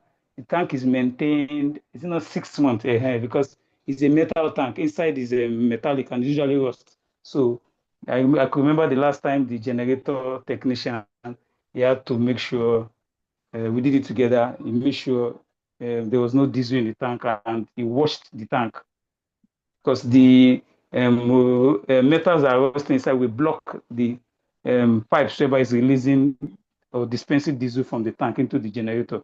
And so we have to just make sure that is done. So I think that's every six months. Yes. And we have this thing, there's a sticker we put on the tank as well. There's a sticker we put on the tank because I have a kind of boss that is always after this maintenance logs and all those. He doesn't play with them because once there is a fault, it's coming to the financial aspect. So you always want to know what is wrong. So that means somebody not do something right, or you didn't take note of a process right. So that's just the summary of what is done in my head. You have a very good boss. So the guy is right. You will not believe that we have literally finished this slide. by our discussion, and you will see what I'm saying. But as we go along, we have literally, and I hope you guys are picking, man, I'll give you room. You are picking some of the discussion. And I'm also looking at, number one, the first speaker, I'm trying to remember his name before Bukola. That's Isaac, who has always been billing us out. Isaac process involves that you climb, use a dipstick, and then when they do that, it records. It goes to Excel. Second speaker, flow meter, digital meter, advanced, they still take the record. But that record is still going through what? An Excel. Something is still missing. Third speaker, the manual process, but more structured. And that was what I told the first speaker, an SOP, right? Density I grouped. And there's something the first speaker said, although the second speaker didn't mention it, he uses paste. I don't know if you guys picked that to check. So why Emmanuel learned by experience, when I'm sure one of the parts that will be affected, Emmanuel, you can correct me, I hope you're the last speaker, is the, or Ayobami, I'm not sure now, is the aspect of your injector. I don't know if that's correct when you had that bad diesel. The last speaker, I'm trying to remember if it was, Emmanuel, the one that's, the last speaker can unmute. Tell us what happened when you had that bad diesel. Yes, sir. Okay, okay, sir. When we had that bad diesel, it affected the, it affected the generator. Generator was not starting at first, so we're looking at what is wrong. Then we had to call. I had to check it. Then I had to call the generator technician. And when he checked the generator, mechanical, electrical, he went to the diesel tank and the filter. I know there is a water filter. There is a oil. So on checking the water filter, he discovered that there's something wrong with this diesel. Why is this diesel so water? Then discover that there is water there. So he had to change, as you said, the injector. He changed so many things. He changed all those filters and everything. It's because the thing really damaged a lot of things. So thank you very much. I had a friend recently this week, and that's why they're buying a gen. I don't know, they used to buy diesel from even filling station. So you can always say, they go and bring keg. You know, this process of diesel might look funny, but as I'm talking to you, they need to get a gen this week, as in they need to get a gen. And I hope all the speakers are taking notes. One, hygrometer, some people are using paste. Another thing you need to watch out, even if you don't have bad diesel, is the positioning of your tank, the maintenance of your tank. Let me now tell you something that's happened. If you are using an underground tank, be careful of water seepage, whether from the ground or water finding its way to the tank. If you're using an overhead tank, like some people, they will put the tank on a slab, some people use a daylight tank. Whatever you are doing, make sure that the tank is well sealed and there's a proper shed. If you can't do that, whatever you are doing, make sure you check that aspect. And the only other thing I think I took from Emmanuel is the aspect of washing the tank, which you don't see often. Like I said, today's class is practical, so it's an interaction. I'll give it for Adesua, Emmanuel, to also speak. Then we'll go through the slide. After this, there's no, just go through the slide to the end of the class. So we glide. But you will see that as we go along with the slide, we've actually answered all the questions. Look at case study. I'll read literally. So for some of you, and I'm going to tell you, not a perfect system, especially for Bukola, find a way to digitize it. And that's what the organizer of this training, and that's part of their specialty, that's Ibotech. Ibotech has a digital sensor, like Bukola, that will measure your diesel. And I've been using them for more than, I'm not exaggerating, 8 years. But that was one of the reasons we got some of our contracts in one of those sites. So, and the way they did that, everybody have access to check it. So we could check what time the diesel, the level of the diesel, the consumption. In fact, they also have a sensor plugged to your generator to know when you have light. When most of the time, say, look, you tell your technician, I'm going to light when there's light. When there's no light, you now use that to calculate your consumption per hour. That's what most of us they do. And in a day, I have 19 hours, and I do 10 liters. 10 liters divided by 17. So this gen is consuming 1.7. That's how most of us will eventually have that data. But there are better ways of doing it. If you reach out to Ibotech, they have a diesel sensor to monitor your diesel. They can help you with calibration so that most of you doing your hose. Let me tell you, I've done the hose part. You will keep changing our hose and it will not end. And the also funny part about that hose is if it's in a way that the technician can easily just remove, pause small, they will turn the hose back. I've also experienced that. I'm telling you for free. And if you're using sensor, make sure you have a camera, because I've used sensor whereby the technicians were distorting the sensors. Make sure the sensor got damaged or something. So make sure you have an SOP. I just want to finish the slide by this word. Make sure you have an SOP.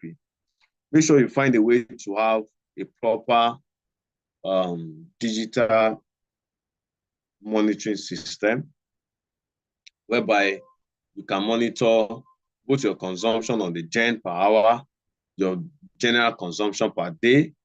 You might know the number of hours that your gen is on and off.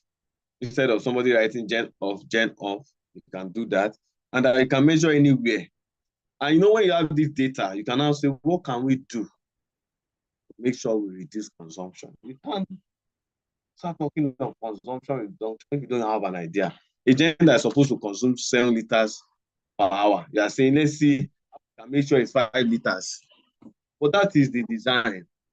But if it's consuming 12 as against 7, you need to start asking questions. What can I do? Even though the manufacturer is saying 12, I'm saying 7, I'm doing 12. I need to find it. So that's why the 3I model I use for myself is anybody. You move from intuition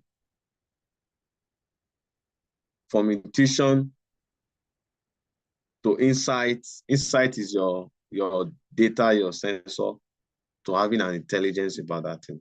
I developed that model from intuition to insight to intelligence. And that's what an effective diesel management system will do for you. So Emmanuel, after Emmanuel, they will move around the class. And I think that's all.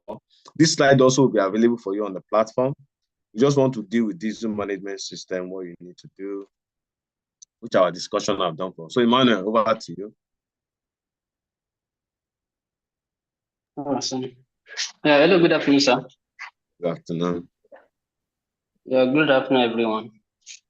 Good afternoon. So, based on our diesel management in our company, there is a way we do it, because the diesel is being supplied based on the facility manager's request and based on their usage. Now, say for example, we use a calibrated tank as well with almost 1,000 liters gauge.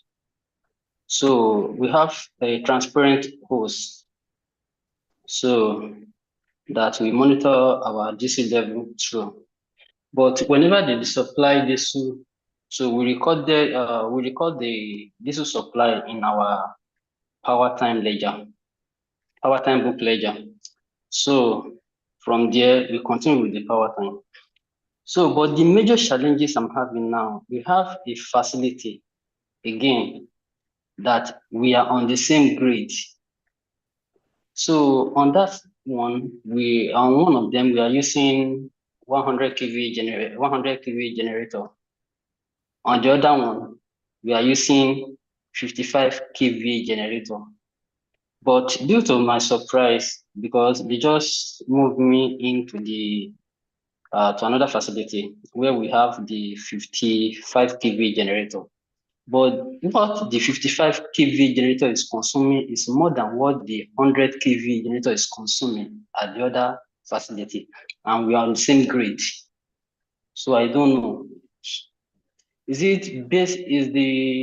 is based on consumption, or the generator is faulty? Because that's the same question I've been asking from the people I met in that facility, that I'm managing the facility before. But yet, none of them gave me the right answer needed. So the question is, will TIF if you meet thieves, they are not thieves, so Emmanuel, sorry, I'm not using that analogy. I want to answer your question. How many, if you have a group of thieves and they now want to elect their leader, do you think they will elect the police to be their leader? No. So that question is, you have been asking them. I'm just saying, I'm not saying that, please. I'm saying this with my whole heart. I'm just painting a scenario. Facility manager that is waiting for the site technician to give you an answer will never get an answer. I'm telling you, for the past 12, 15 years of experience, you will not get an answer. And what we have said in this class is enough for you to find out the answers. Number one, and that's the last thing I wanted to mention, there is a diesel chart consumption spreadsheet. It's there on the internet. There is a diesel chart consumption spreadsheet. The first thing you need to ask yourself, how many hours am I using this gen? Number one, have that record. What is the average load? Number two. Number three, what is the consumption per load based on manufacturer? It is available on the internet. And then, for example, you're on 50% of your load. You say you're using 55 kVA. So 50% is around 23. Yes. And your average load is 23 kVA. And the manufacturer is saying that at 23 kVA load on a 55 kVA generator, between you and I, there's nothing that should make you to do more than 5 liters per hour. That one saves too much. You should not do anything more. Let's just say, worst case scenario, you're doing 5 liters. Because a 60 kVA will do 70 liters at 70% load. And these are some of the things that you as a facility manager you should know. There are some things you keep yourself abreast. And as you do it often, you know these things as rule of thumb. I don't even need to open a chart. You tell me, actually, what's the average consumption? I say another kVA. I tell him it's using 15 liters per hour. Okay, there's something is wrong somewhere. I don't need to go anywhere. So do that. Find out your average load. Find out the number of hours that you're using on that gen. And don't even depend on them too. And that's why I said, thieves will never want police to be their leader. It's not happening. So you can find a way to say, I want to digitize the number of gen hours if they're not going to tell you. Like I said, reach out to Ibotech. There is a sensor to know the number of grid time, off time.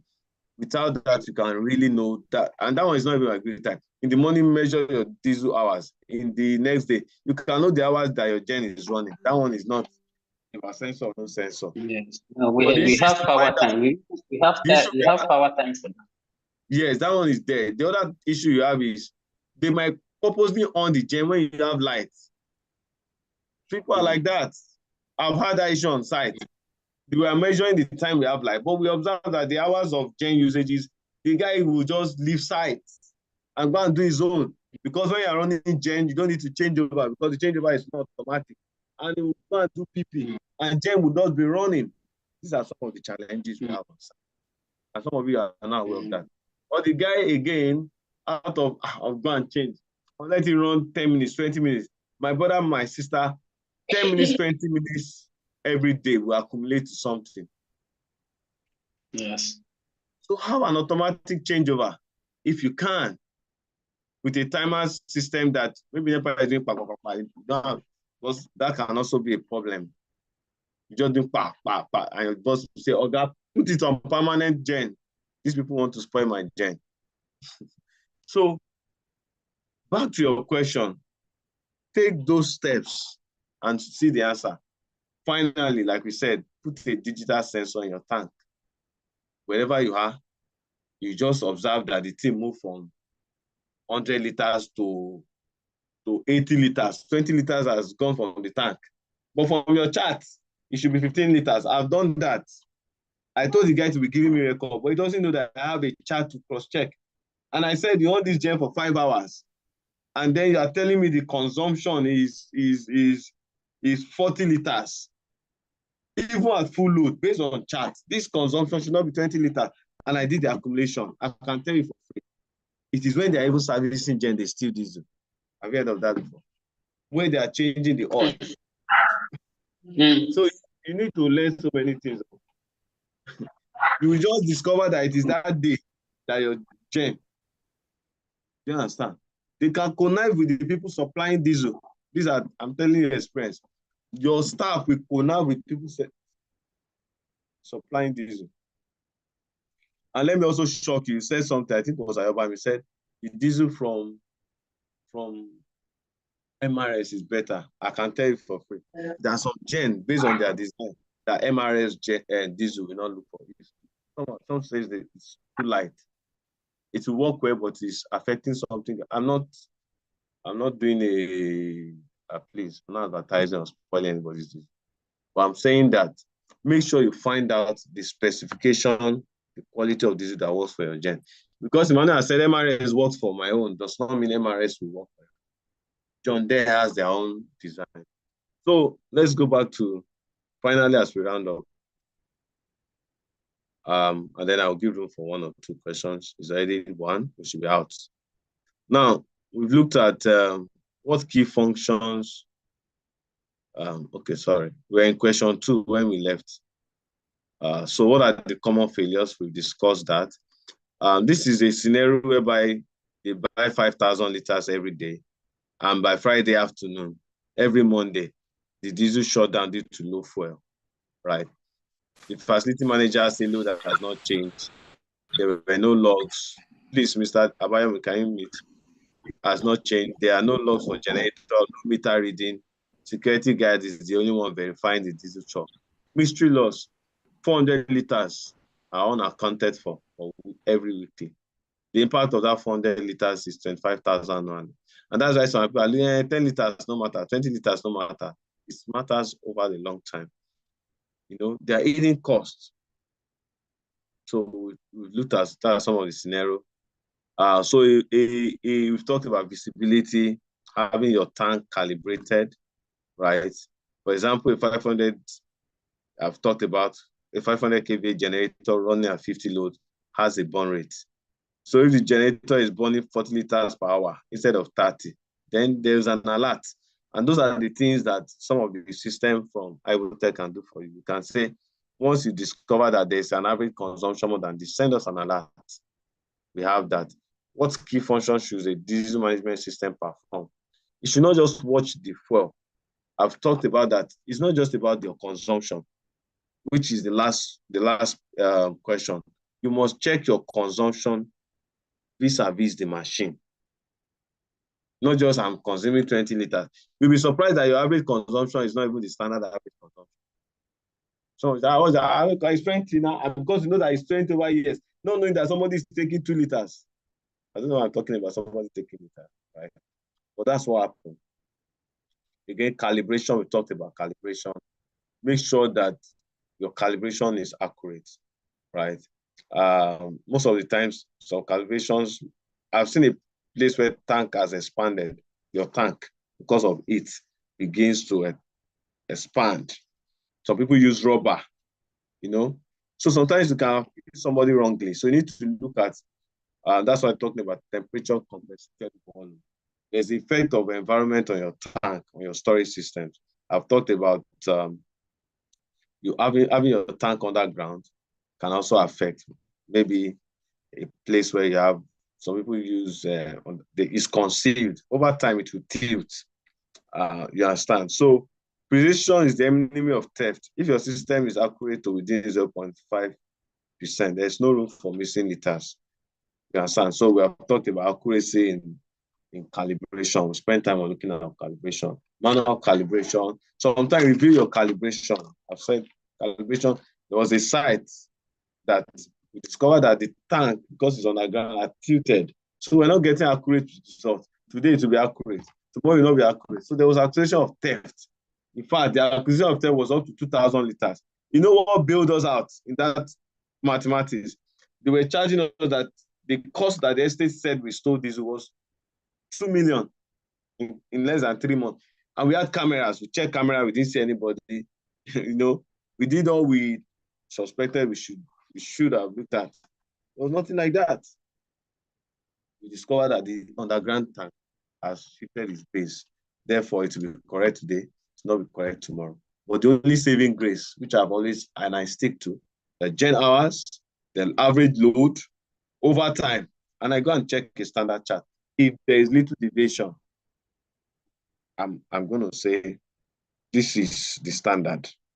But if there's large variation, then I agree with you, there's theft. And I saw it that way, and I said, go and get an engineer and benchmark it. It's as simple as that. So we have talked about analyzing that consumption pattern. We must find out, we've talked about charts. I will send some of the charts on the platform. Again, you must know if your generator oversized, you can have a lot of wastage. You know, we're talking about management system. So like we've looked at, make sure that your gen, the load and everything is accurate. Because if you don't do that, overload or underload can also still lead to wastage. Why will you be using a 55 kVA when the load you need is 10 kVA? Even though you tell me your average load is this, you are still wasting this. So that's not an effective system. And that's why this software can help you to manage. How can this consumption data review inefficiencies? We've talked about your log. It's your tool. Comparing liters to kilowatts, you're only seeing half the picture, right? Of course, that's not all the whole picture. I've said that. But you must be able to compare your liters to kilowatts. If you don't get anything in this class, know that what is my consumption to respect, my liter consumption with respect to my load and with respect to my generator. So that is what you can use to do that. There's human element, we talked about that. We talked about the system. So now, finally, as I round up, I think this is the last slide. The rest is just so now, if you look at this, how many of you can see my screen? And this is like the last part of the class. You don't believe you've done 2 hours. If you leave me, I can be here for the next 1 hour. But you guys are working, so I need to quickly round up. You will see that total diesel consumption. This is how the dashboard looks like of a diesel management system. And I want, please, we'll send you a screenshot. Please send me a screenshot of that on our Google Classroom and on the WhatsApp group of this dashboard, how it looks like, so that some of them can find out and understand what we are saying. You will see that you can have all this on your dashboard, side by side. That will help you to have, technology provides the what and provides the why, and then the who. It helps you to solve who, why, and what. Right? That's what this, I hope I've been able to, by engaging you guys, been able to make it more practical than just going the slide. And on this platform, I'll give room to 1 or 2 questions, and I'm handing over to Peace.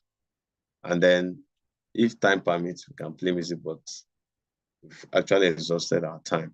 So 1 or 2 questions, and then I'll hand over to, and questions should be around solving a problem or contributions. You can get contributions from guys in the class, and then we'll round up. Thank you guys for your time.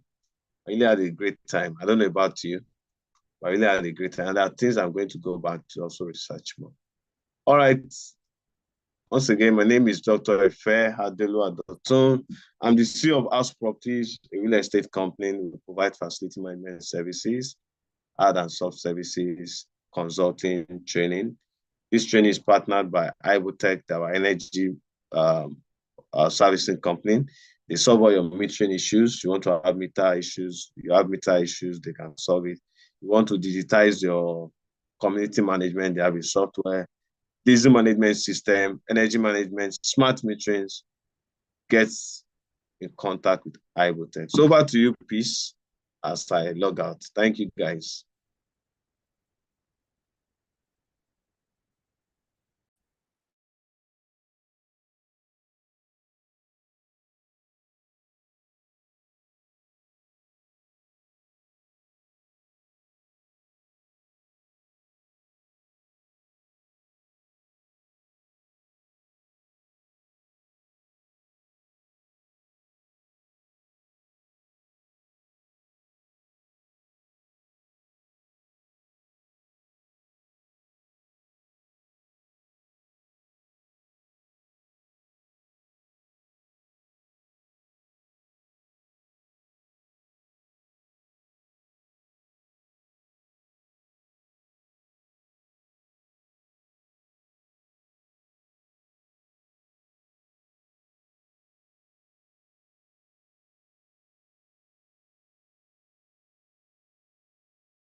You're muted, sir. We can't hear you. Sorry. Can you believe that? SN, please, can you unmute? SN is the CEO of Ibotech. That's the company that organized this training, partnership with House Properties. So SN, if you're available to speak, you can go ahead. And if you have any question, raise up your hand and I will answer as we round up this class. I hope I've not been muted for long anyway.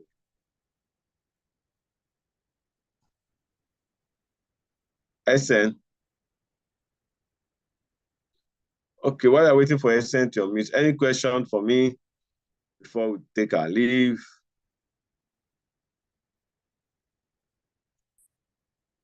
No questions.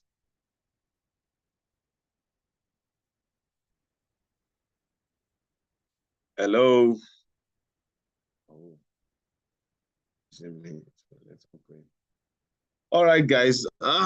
Why I'm not getting any feedback? Thank you once again. Like I said, I am Dr. Ifeanyi Adotun, CEO of House Properties. This training is organized by Ibotech. It's organized by Ibotech and House Properties. House Properties is a facility and a real estate company. We offer hard and soft services, training, consulting, and all that has to do with the built environment, smart technologies. You can reach out to us. The smart metering, reach out to Ibotech. So thank you, guys. We can take our leave since that's the end of the class. This same time next week, we'll continue the next module. That's module 4. We're supposed to have 6 modules. Someone is asking for the link for the WhatsApp platform. Can somebody send it to Abayomi? The link will be sent to the chat room. Okay, are you back? Yes, I'm back. I'm so sorry. My network has been very bad. Okay, so over to you. Like I said, I was trying to get it back. So you can give the closing remark, and then someone is asking for, like you said. So over to you. Peace. Thank you very much, guys, for having me. I had a great time. Thank you so much, Dr. Ife. Thank you so much. Please, let's give him a round of applause. Let's appreciate him because the sacrifices he's putting into always being here every Thursday. We need to appreciate that. So thank you, Dr. Ife. Thank you so much. Thank you for such depth of wisdom that you're always sharing with us here, and we all appreciate you. All right, so is there any question? Does anybody have any question, especially concerning the assignments? Yes. Because their assignment will be marked this week, and I'll put a deadline for Saturday, if that's okay with Dr. Ife. For the submission of the assignment, the deadline will be on Saturday. So if you have any questions, because I see some people on the group saying, oh, I can't find my assignments, I don't know how to submit, stuff like that. So please, if you have any question related to that, please kindly signify now so we can answer your questions. And for the person that asked for the group chats, I've sent it to the chat room again. So click on the link in the chat box and join. So there's no question? Nobody has any question? Nobody has any question? I don't know why we are not active today. What's going on? I hope we're doing fine.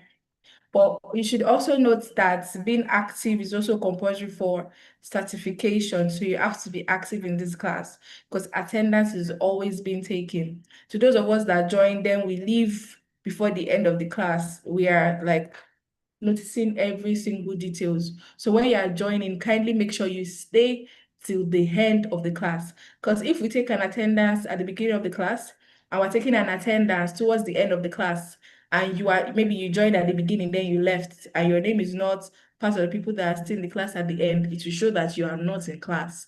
So kindly ensure that you join to the end. Okay, Mr. Solota, if I'm correct with the pronunciation, please kindly permit me. You can ask your question. Good afternoon, everyone. Good afternoon, Doctor. I just want to chip in about the compliance agencies. Different types, they just come around, especially if you are in a facility like ours that is just a renovated building. So once they see you, newly opened shop, they are just coming after you. Now, during the construction, I'm very sure the people on ground, the agency in charge of sewage and wastewater and sewage management agency or something. So Lagos State, Lagos State wastewater management agency. So they came around and they said they served several letters. We are like new occupants in the building, and that they've served several letters. They were going to court. They wanted to come and monitor. So I just wanted to ask Doctor, what should we make sure we put in place? I remember the last module, there was a discussion about not only the sewage, different compliance permits one needs to get, and this is one of them. So I've tried to speak with the consultants, but it seems maybe they ignored all the letters written to them. So I'm just trying to find out what are even because sometimes you just look at this sum, they are petty sum compared to the kind of embarrassment they are going to cause someone. So I just wanted to find out what are apart from the permits, what are the things we need to internally make sure we have in place? Though we have a wastewater system which has been installed, but before I permit them to come and check anything, I want to make sure I'm even in good standing before I even start to harass them. Thank you. So that's a good question. Solota, if I'm correct. For those that have decided to leave the class, good for you. You missed this part. So, right. Let me just tell you how this system works. Your consultant must be under approved vendors. They also have some approved vendors they work with. I'm not saying it has to be, but the way I work is if you are going to build my sewage treatment plant, then you should have some way of talking to someone in that place. So they have their own approved checklist to be sure that those checklists are in alignment with theirs before they now come in, right? And there are situations whereby you have bills piled up, they can waive it and can settle, right? Because they don't care whether you are new or not. They are revenue generating agencies, some of them. So most of the time, what they look at is there's something they call an effluent you discharge. That effluent, they check for TDS, total dissolved solvent or solid. I'm trying to remember what that TDS is. There's a acceptable range that your TDS should be, right? Just like you have a pH level in water. For effluent, I think it's TDS and pH level. They will check those things. They also will check if you are putting chlorine, soda ash on those. And then there's something they call effluent. What they call it? Where you have the sediment, there's what's the word now? Even when you are discharging your effluent, there's a hard part that will kick. Those ones you still have to find a way to evacuate them using the approved vendor. In fact, sometimes you might not have issues. They say, show us how you have evacuated all your effluents. And if you happen that the vendor you are using is not among the vendor on their directory, you can use that to be. But if that vendor gives you certificates of discharge, hold it, and then use that as evidence that the person is in their own directory of stuff. I hope I've been able to communicate to you that your consultant needs to do that work because I have paid the consultant to find out. And the consultant should let you know that maybe once a month, we are measuring the discharge to know if it's acceptable. But once they see that you're using chlorine, to be honest with you, none of them will come to take any sample between you and I. They will just do observation. Are you using chlorine? How do you discharge your effluent? How do you remove your caked part? They just have basic questions. And like I said, most of them are randomly looking for a way to make money. And then they will ask, who is your consultant? They always ask that question. Who help you to design? Once they see somebody that they are related to, they might just call him and say, I want to Shile. Do you understand? They move on. So I hope I've been able to answer your question. Oh, perfectly, Doctor. Because I noticed also one of the team lead was trying to say they have their approve, because I didn't really play to his hand, but I just said, come, that I'm even interested in your agency. Can I? He was now saying, no, we don't give certification, we don't do the check-in. That they have approved people under them. I know even our lift elevator installer introduced us to someone, recommended someone. But basically, that person, if you go to the ministry that inspect lifts, is just a racket of friend, paddy. So it's just to take one of them and just put honey in his mouth, and but not to do not play to standard really, but also make sure one does not want to go into that area where your vendor or your, like my factory, one of our factories, they do, when these local government people want to come in, the admin person, maybe she like that Baba or so, and Baba is not certified under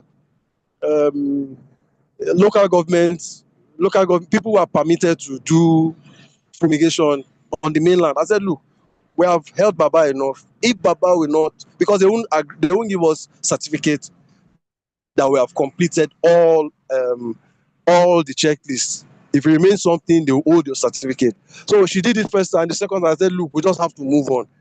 So I think, like what you have said, it's good to make sure your consultant is one of their certified vendors. Thank you very much, Doctor. What do you please? Okay. So for the person that is asking the people that missed classes due to personal issues, well, that's why the Google Classroom platform is on ground. So join the Google Classroom, you see the materials has been uploaded for the previous classes and also a video to the YouTube link for the class. So just make sure that you're in the Google Classroom and also on the WhatsApp group. Once again, I am sending the WhatsApp group chat to the chat box now. Kindly click on it if you are not there and join. So that brings us to the end of the class since there is no other question. Thank you once again, Dr. Ife, and thank you to everyone that joined and the ones that also stayed till the end of the class. We appreciate all of you and we hope to see you early on time in our next class next week, Thursday, because once again, it's going to be very interactive and very, very productive. And it's for the benefit of each and every one of us. So make sure you join and be active, because it's one thing to be in class and it's another thing to contribute. So make sure be active. I like the song at the beginning that Dr. Ife played. It says, "Stand by me." So you have to stand by us. We have to stand with each other to the end of this training. All right. So thank you, everyone. Have a wonderful day. Bye.